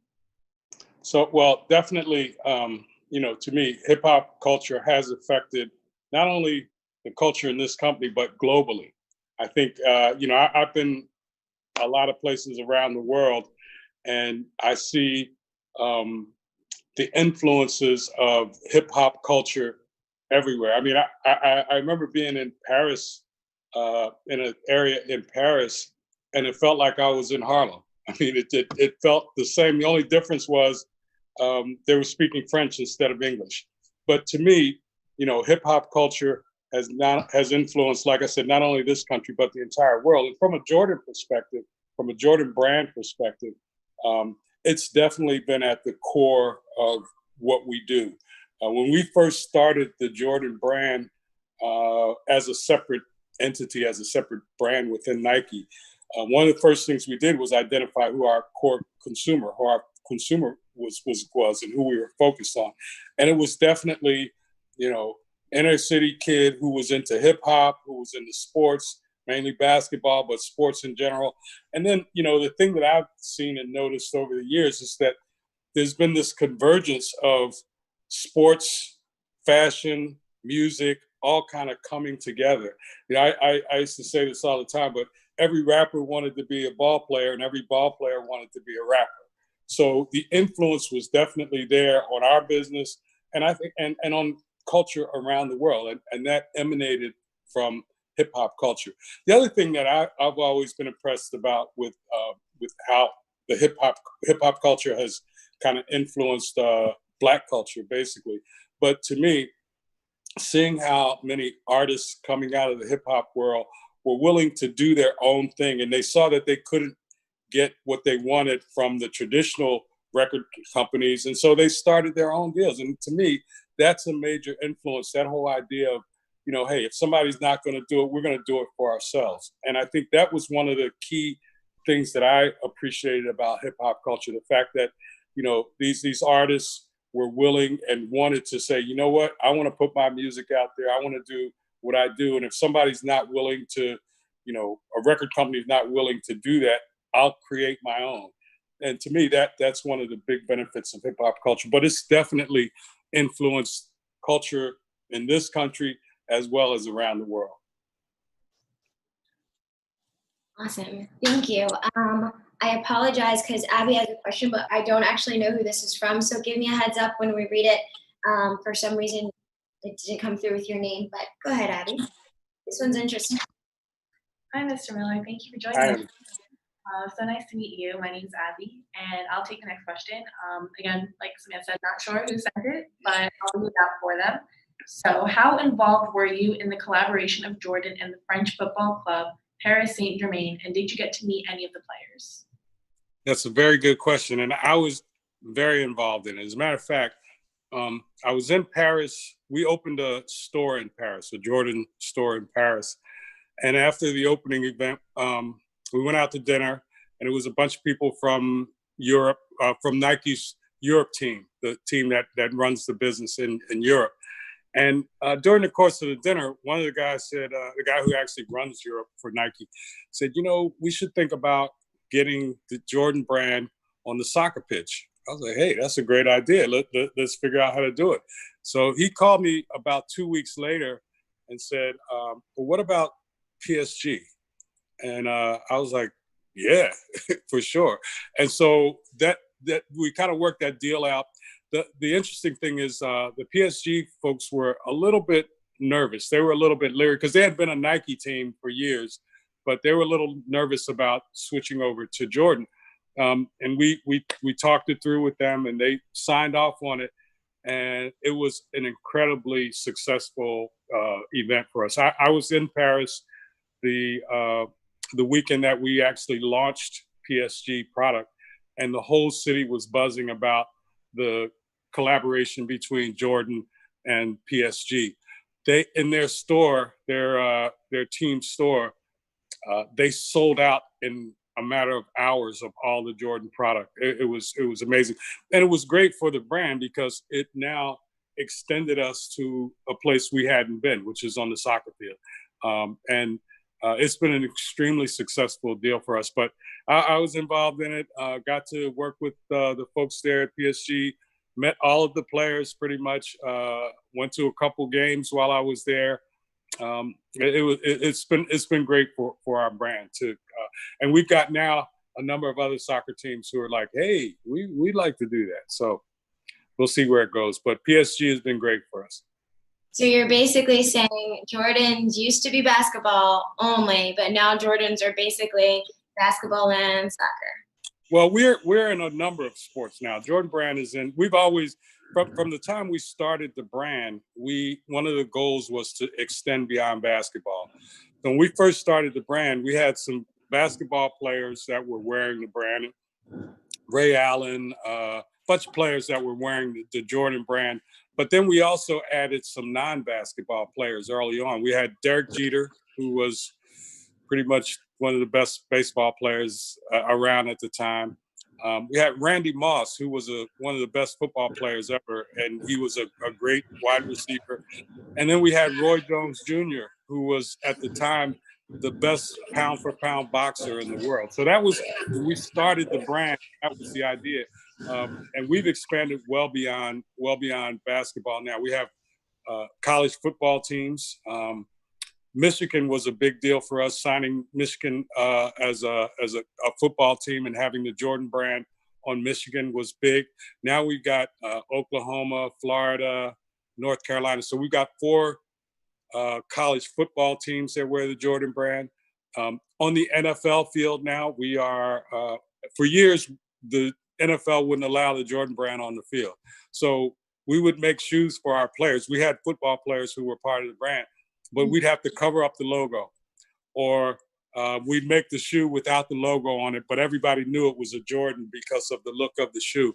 But now, in the last 2 years, we actually have worked out a deal with the NFL where our logo can show up on the NFL. And in the last Super Bowl, a ton of the players were wearing Air Jordan 1s, which was pretty amazing to me to see Air Jordan 1s out on the football field in the Super Bowl. So we are well beyond just basketball at this point. And that's been a goal for us over the years, to build this brand that was a sport culture brand. So we're in sport, but we're also part of the culture of the Black community, basically. So it's been great to see how the brand has extended beyond just basketball. That's actually a perfect segue into our next question. And for the record, the question about Saint Germain, thank you so much. Submitted by Kane Ritchie. My apologies, I did not realize that was you. When Thank you. you're talking about going beyond basketball, one of the reasons that we really wanted you on our live was because your conversation is always beyond, just what is that like easy thing that people see, right? Like getting to the next level, understanding the strategy, understanding the different pieces of something to be able to continue to grow the Jordan brand or grow an organization. And so with that being said, Joshua, honestly, your questions, I just have to say they were amazing. And so I'm going to let Asia go ahead and deliver this one, but just a great question. So please. Good day, Mr. Miller. My name is Asia. I'm also a program. I'm going to read the next question by Josh Paris. How do you evolve your company so that it continues to compete effectively, especially when it comes to trends? Say again, I didn't quite hear the question. How do you evolve your company so that it continues to compete effectively, especially when it comes to trends? Okay, so that's a really good question. And one of the things that we constantly are looking at with the brand is how do we stay relevant with consumers? Because, that's really the key. How do we make sure that, we're staying connected with consumers in a relevant way? And that's why we're always looking at, are there other athletes we should be connecting with? Are there entertainers that we should be connecting with? How do we tell stories? Because at the end of the day, what we do, and I think one of the things that we try to do and do the best at is telling stories. Telling stories about our product, telling stories about the athletes who we work with, telling stories about the entertainers that we work with. And so to me, it's really about how we can continue to tell those stories and make sure that they're relevant, that they're connecting to today's consumer. We a lot of the products we sell are products from years ago when Michael Jordan was playing basketball. And like, I'm sure all of you, or majority of you on this call, never saw Michael Jordan actually play in a game. You might have saw The Last Dance or some video. But to me, what's amazing is how connected people are, young people are, to our product when Michael Jordan hasn't played basketball in over 20 years. And it's not about, so what that really says is we've been able to create something that's not just about Michael Jordan, the man, but it's really about what the brand is bringing to the table. And again, to me, it's about staying relevant, staying connected, and really just making sure that we are, communicating with consumers in the right way. And that's, to me, how we continue to grow the brand and make the brand relevant. Because, you can have great product, you can have, great stories, but if you can't tell them properly, and if you can't, communicate it in a way that connects with the consumer that you're focused on, then it doesn't work for you. So to me, it's really about how we stay connected and how we stay relevant with our core consumers. That actually transitions perfectly into the next question that I have from someone. They're kind of went together. And this is actually from McGee and Box One, who, like I said, he works with a lot of youth and they do a lot of traveling.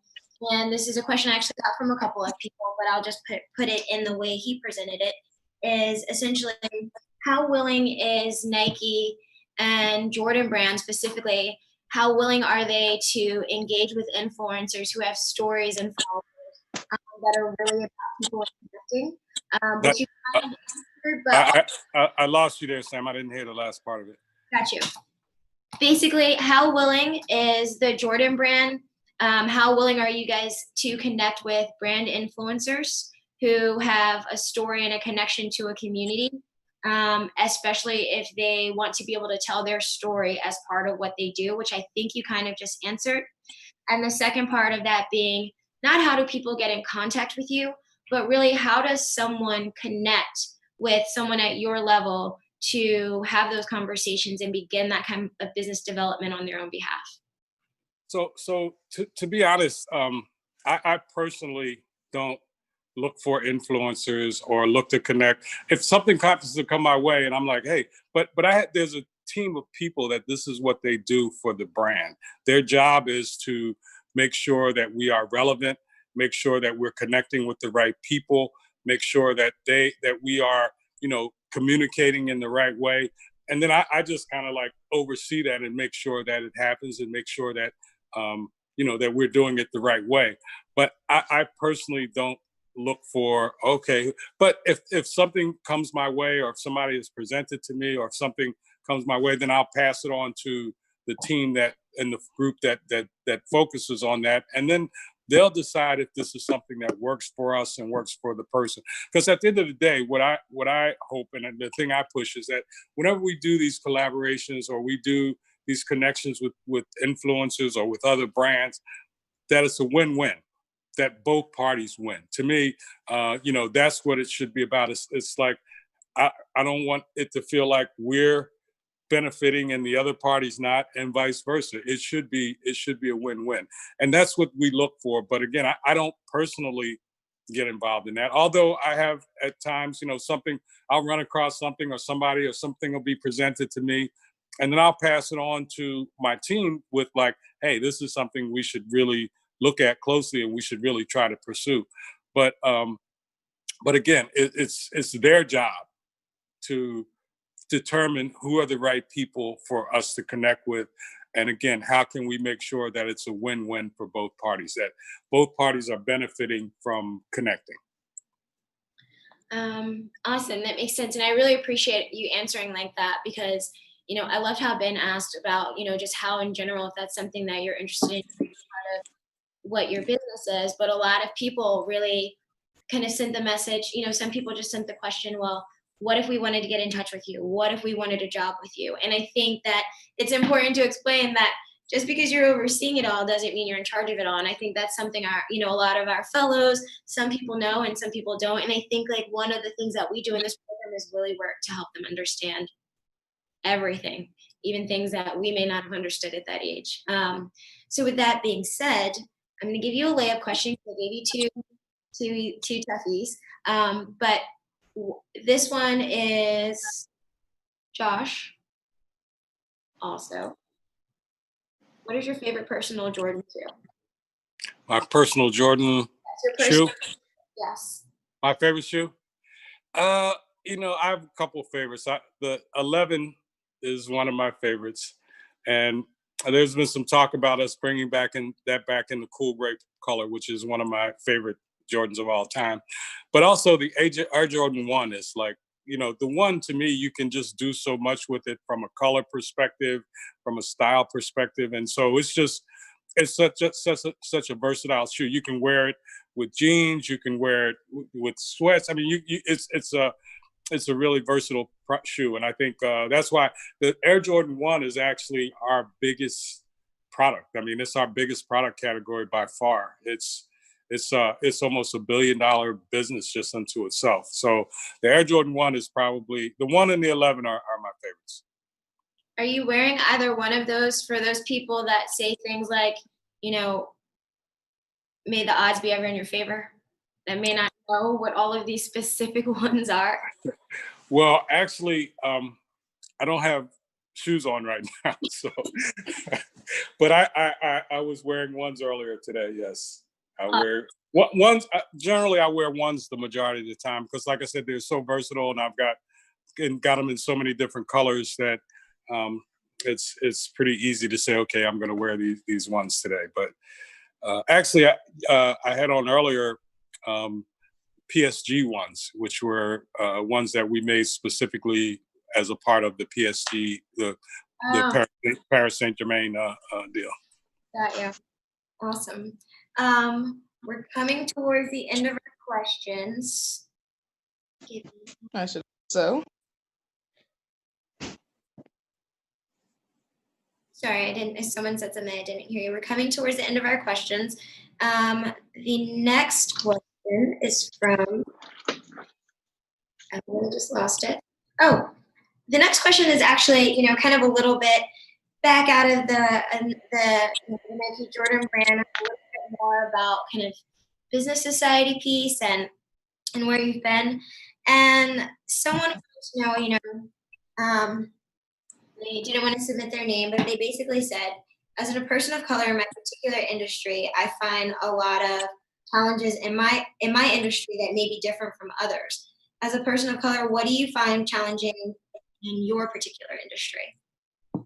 Well, I think, in this country, as a person of color, as a Black person, you're going to encounter a lot of issues that are related to race, regardless of what industry you happen to be in. It's in this industry as well. I mean, if you look around, like there are a lot of opportunities to improve representation in this industry in terms of representation of people of color.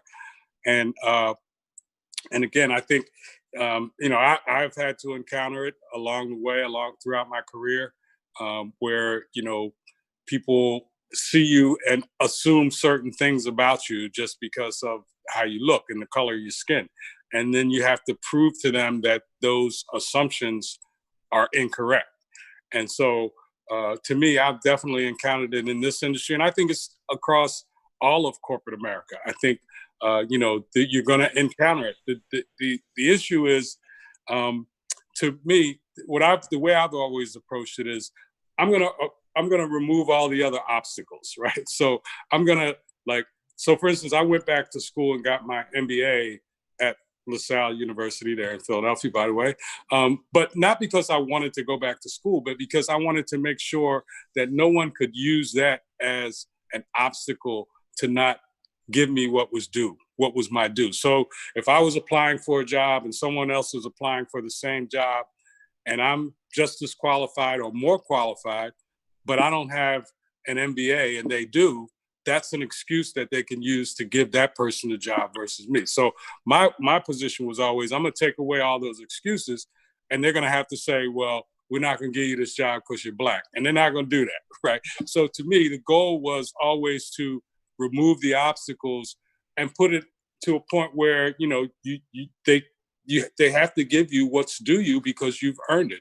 And it's not like they're going to give it to you. A lot of times you're going to have to fight for it and ask for it. When I was at Janssen, I took over as running the company, and this was my first job actually running a business. And so instead of putting me in as the president, the role that I was called executive vice president, but I was running the company just as if I was the president. And after a year and a half or two, when things were going great, I got the business turned around, everybody's happy. I'm like, well, I should have the title to go along with the responsibility. They didn't come to me. I had to go and force them to give me that title because I'm like, hey, have I done what you've asked me to do? And they're like, yeah, you've done a great job. I'm like, okay, well, give me what I've earned. And again, I think, there was some racial overtones built into that. So I think, you have to be conscious of what the environment you're in. And I think, like I said, no matter what the industry is in corporate America, you're going to encounter racial issues, no question about it. Thank you for that. Thank you for that really honest and genuine answer. Seriously, that was great. If you notice, some people are coming back, and we promised we wouldn't keep you for too long. So I have about 2 more questions that were submitted by fellows. One is going to be our ending question, and then after that, what we'd love you to do is just share anything that you want to share with our 2020 fellows, any message you may have for them. So the first question, and again, great question. It's along the business route, and this is from Brandon. He said, what do you feel is the best channel of distribution for a new brand, and why? A new brand, it depends on if you're talking about a new brand of footwear and apparel, then, the best channel today is digital. Like right now, we have, over the last 4 or 5 years, Nike has really shifted a lot of its focus to connecting with consumers digitally, because that's how consumers are shopping now. That's how people are getting information now. That's how people are connecting now. So, we've focused a lot of effort there. And I think that, to me, is only going to continue. I think with what's gone on with COVID, I think that's made people even more focused around digital. For Nike, for instance, we've, even though our stores were closed, we were able to keep doing business digitally with folks. And so I would say if you're looking to launch a new product or get involved in a new product, I think the best distribution approach right now is to look at how you can launch it and distribute and sell your product digitally. I think that's the way things are moving right now. Awesome. And then this final question might actually be what you would say to a 2020 fellow, so maybe that's why we left it for last now that I'm thinking about it. But really the question was, what advice would you give to a young entrepreneur, especially one that, wanted to give back to their community, but still wanted to have a thriving business? Yeah, no, I would say, first of all, I think one of the most important elements to being successful in business and as an entrepreneur or as someone working for a company is having a passion for what you do. I think that to me is always going to give you a benefit above other people that, to me, I see people who just kind of go through the motions, and then there are people who really love and are passionate about what they do. And I think if you can find out what it is you're passionate about, what it is you love, and make that a business, or actually figure out how to, generate revenue, generate money from something that you love, I think that's a great situation to be in. I also think that, one of the things that I've tried to do and I believe, is important is to be yourself, like not try to change who you are, not try to assimilate to someone else, just be the best version of yourself that you can be. And I think that to me will lend itself to success. I think, a lot of times in corporate America, I see people, especially people of color, try to emulate other people, try to pretend that they're someone else. And to me, that never works. You have to, be who you are. Again, and the other thing I would say, and this is the way I've approached corporate world, to me, it's a game. It's a game, and you got to figure out how to play the game or go do something else. I tell people all the time, like, look, if you don't want to play the game, go start a nonprofit or go do something else. But if you're going to be in this corporate world, then you need to figure out how to play the game and distinguish the difference between who you are and what you do. To me, the other thing is, I've always been, my job is my job, but it doesn't determine and define who I am. I'm going to still be me if I'm working here or if I'm working at the Trailblazers or wherever. I'm still going to be, and I'm going to take who I am with me to whatever that job is. So, I think, like I said, try to find something you're passionate about. And if you can, figure out a way to make money and make a living doing something that you're passionate about, I think that to me is you're ahead of the game. And then, just be yourself. Don't try to pretend to be someone else. Just try to be the best version of you that you can be. And I think, to me, that's because when you're trying to do something or trying to be somebody else, you spend too much time on that as opposed to spending and focusing on doing the things that you should be doing. You're always wondering, like, should I do this or should I do that? Because you just be you and do what you think is right. And I think, that lends itself to success.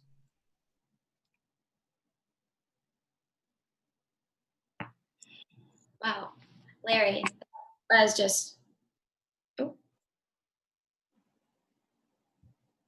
I think you just broke up on our side for 2 seconds. Can you repeat what you just said one more time? I don't remember exactly what I said, but to me, at the end of the day, it's really about, like I said, trying to find something that you're passionate about and, trying to figure out how you can make a living doing something that you're passionate about. If you love sports, then figure out a way to be in sports. One of the things I realized is that you don't have to be an athlete to be a part of the sports industry. If you love fashion, try to figure out how you can be involved in it. There are all kinds of jobs and opportunities in all those worlds. You can be in the sports world and be an accountant, a marketer, a lawyer, or whatever. But if it's sports that you're passionate about, there's a way to take your skill set and your training and be involved in that. The same if it's fashion, if it's music, whatever. You don't have to necessarily be the talent. you can be the folks who make sure that the talent gets done what they need to get done. But again, like I said, to me, it's about, passion, and it's about being yourself. It's about not trying to pretend to be someone else. That takes away from your energy and your effort and your focus on getting done what you need to be done, what needs to be done. If you're worried about, am I doing the right thing? And is this person gonna, that to me is where you lose your focus. So again, be yourself and find your passion. Awesome. Larry, thank you so much. So the WesGold Fellows know this, and the coordinators know this, and I've learned this if you ever interview at WPFSI. But our executive director, Jim Burnett, always asks us one question at the end of an interview, and that is, what is unique about you? What will we remember about Larry years from now? Well, that's a good question. Hopefully, I was talking to someone about this the other day. I'm proud of what I've been a part of as far as, building the business, building the Jordan brand, the other businesses that I've been involved in. I'm proud of what we've been able to do. But I'm more proud of the people that we've been able to help and the lives that we've been able to impact. We started a few years ago, actually in Philly, a program with the Jordan brand called the Jordan Wings Scholarship Program. And we right now have about almost 2,000 people, 2,000 young people that we are providing full free rides to any school they want to go to. We've got them for the whole 4-year time that they're there. And to me, that's the kind of thing that changes people's lives. And so I'm much more proud of, and I'm much more, if anybody wants to remember anything, I would prefer that they remember the fact that, I helped and was a part of something that helped to change people's lives for the better. And to me, that's really what it's about. Like I said, I'm proud of what we've done business-wise, but I'm much more proud of what we've done to help change and affect people's lives in a positive way. Thank you so very much for the amazing chat, those amazing responses. Mr. Miller, we really, really appreciate it.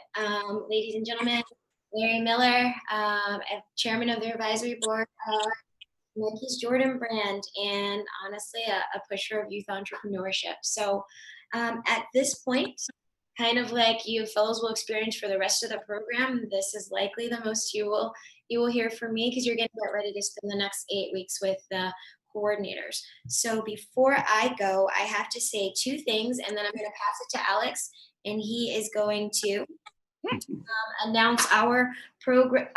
He's going to announce our winners and our prizes, and begin to close us out, or begin the process of closing us out. So actually, you know what? I will let you guys start that, and then just as we're wrapping up, I just will say a thank you to all of our partners. So go ahead, Alex. Well, and before I leave, I just want to say that first of all, I want to commend what you guys are doing with these young people. I think it's great, and I appreciate the fact that you are in the process of helping to change people's lives, and I think that's a great thing. And then to the young people that are here, I want to commend you for being here, because it's Saturday morning. A lot of things you guys could be doing, watching cartoons, whatever you guys watch nowadays, but you're here, and I think that's a testament to the fact that you want to make the best of your life. You want to try to, do some things that are going to be positive in your life. So the fact that you're here, I commend you for that. And the fact that, you have the opportunity, this is one of those places where, like I said, an opportunity is there. You're fortunate. There's some good luck involved, but there's also going to be work that's going to be required of you to take advantage of this opportunity that is being provided to you. So again, I want to commend you, and I want to commend everyone here for doing a great job, and for, again, helping to improve and change these young folks' lives. So thank you for having me. Appreciate it. And hope everyone has a great rest of your day, and stay safe and healthy. Thank you, Larry. Thank you. Take care.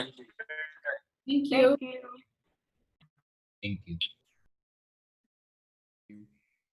All right, everyone. Thank you all for your attendance and participation today. As we approach the end of our scavenger hunt, we'd like to thank our fellows, families, partners, and supporters for helping make this event and this program as successful as it is.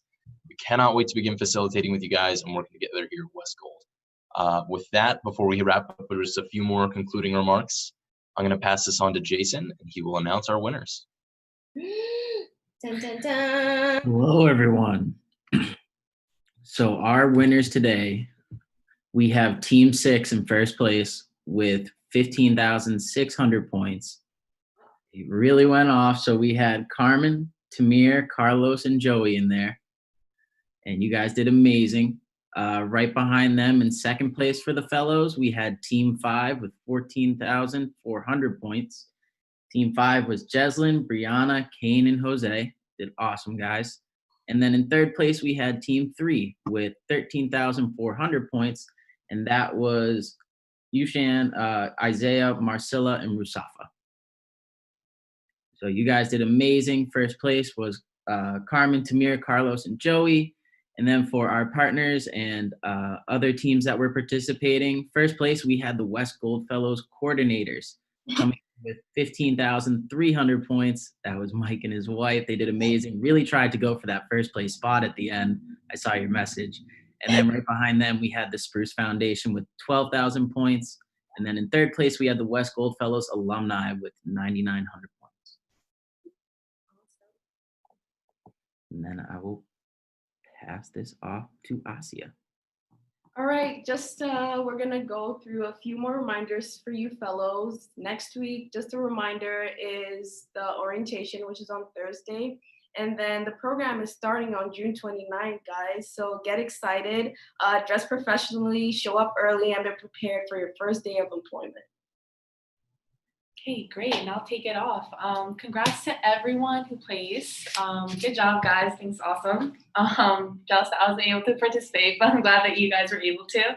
And for all those of you who are new to our, oh my God, I can't talk. For all of those who are new to our organization, we encourage you to join the WesGold Fellows family and support us in our efforts to continue the best internship in Philadelphia. Visit our websites and our social media for ongoing updates about our program and WPFSI. All of our usernames are just WesGold Fellows on our Instagram, Facebook, Twitter. Yeah, so we're just getting started and you won't want to miss it. And with that, we just want to say thank you to, again, Goldenberg for helping us get this together. Thank you to, and I'm going to run down the list, Brandywine Realty, Wells Fargo Advisors, the Goldenberg Group, Tacony Academy, Mastery Charter School, State Representative Morgan Cephas, Hauser, McDonald's, DVS Photography, Temple Med School, Governor Wolf's Office, CFC Charity, Santander, WP, the West Philadelphia Corridor Collaborative, Philadelphia City Council, BlackRock, the Phillies, Temple University, the Business Development Center, Bancorp, TNC, TD Bank, Councilmember Dom, Councilmember Gilmore, SEI Investments, Councilwoman Janie Blackwell, Spruce Foundation, CareerLink, Aramark Graduate Network, Malcolm Yates from the Senator's Office, Technically Media, Seth Collar, Autonomy Inc., Santander, Aaron Bass, EDU, who helped our facilitators this year when they didn't have the opportunity to practice outside, but really helped them get ready to engage you guys this year. So a special thanks. Career Wardrobe, Al, you're always around. Box One from Monster Inc., the Laundry Cafe, of course, Brian, and the Public Defender's Office, and Parker Lynch Legal Services. Some of you guys, we call everybody a partner. Some of you guys are partners. Some of you guys show up to everything. And, you know, some of you guys fun things, but one thing we get from all of you guys is love and volunteer hours and support. So thank you so very, very much. It was amazing seeing you guys. And for the fellows, we'll communicate with you this week and we'll see you on Thursday. Thank you everybody for participating in our program. We really appreciate the support. Bye guys. I have a quick question. Yes? Are there prizes supposed to be announced or? I believe we're secretly emailing the prizes because we're seeing if we can get a couple extra special things for you guys. Okay. So we just want to make sure we can do that. Sorry. I mean, we could tell you a pizza party and do that fast, but we want to try to get something really cool. And we've had some really awesome people connect with us this year that are willing to provide some of those prizes. So if you give us a minute, we might have to figure out who's here and what some other things, but we definitely will. And if you're on the winning teams, we know that you guys are not going to let this go. So you know where we are. Right now we're at Drexel, actually. So, oh my gosh. And thank you, Drexel University, for being an ongoing and consistent partner where we normally host things. Drexel University, honestly, we couldn't have done this program without you because you gave us Mike and actually all of our coordinators. So thank you very, very much. And with that, guys, we're going to go take some naps. So we'll see you later. Have a nice day. Thank you so much. Thank you, everyone. Have a good one. Bye. Thank you. Bye, everyone. Enjoy your weekend. You too. Bye, Keisha. Bye, Mom. Bye. You're not wrong. A burger would be really nice right now.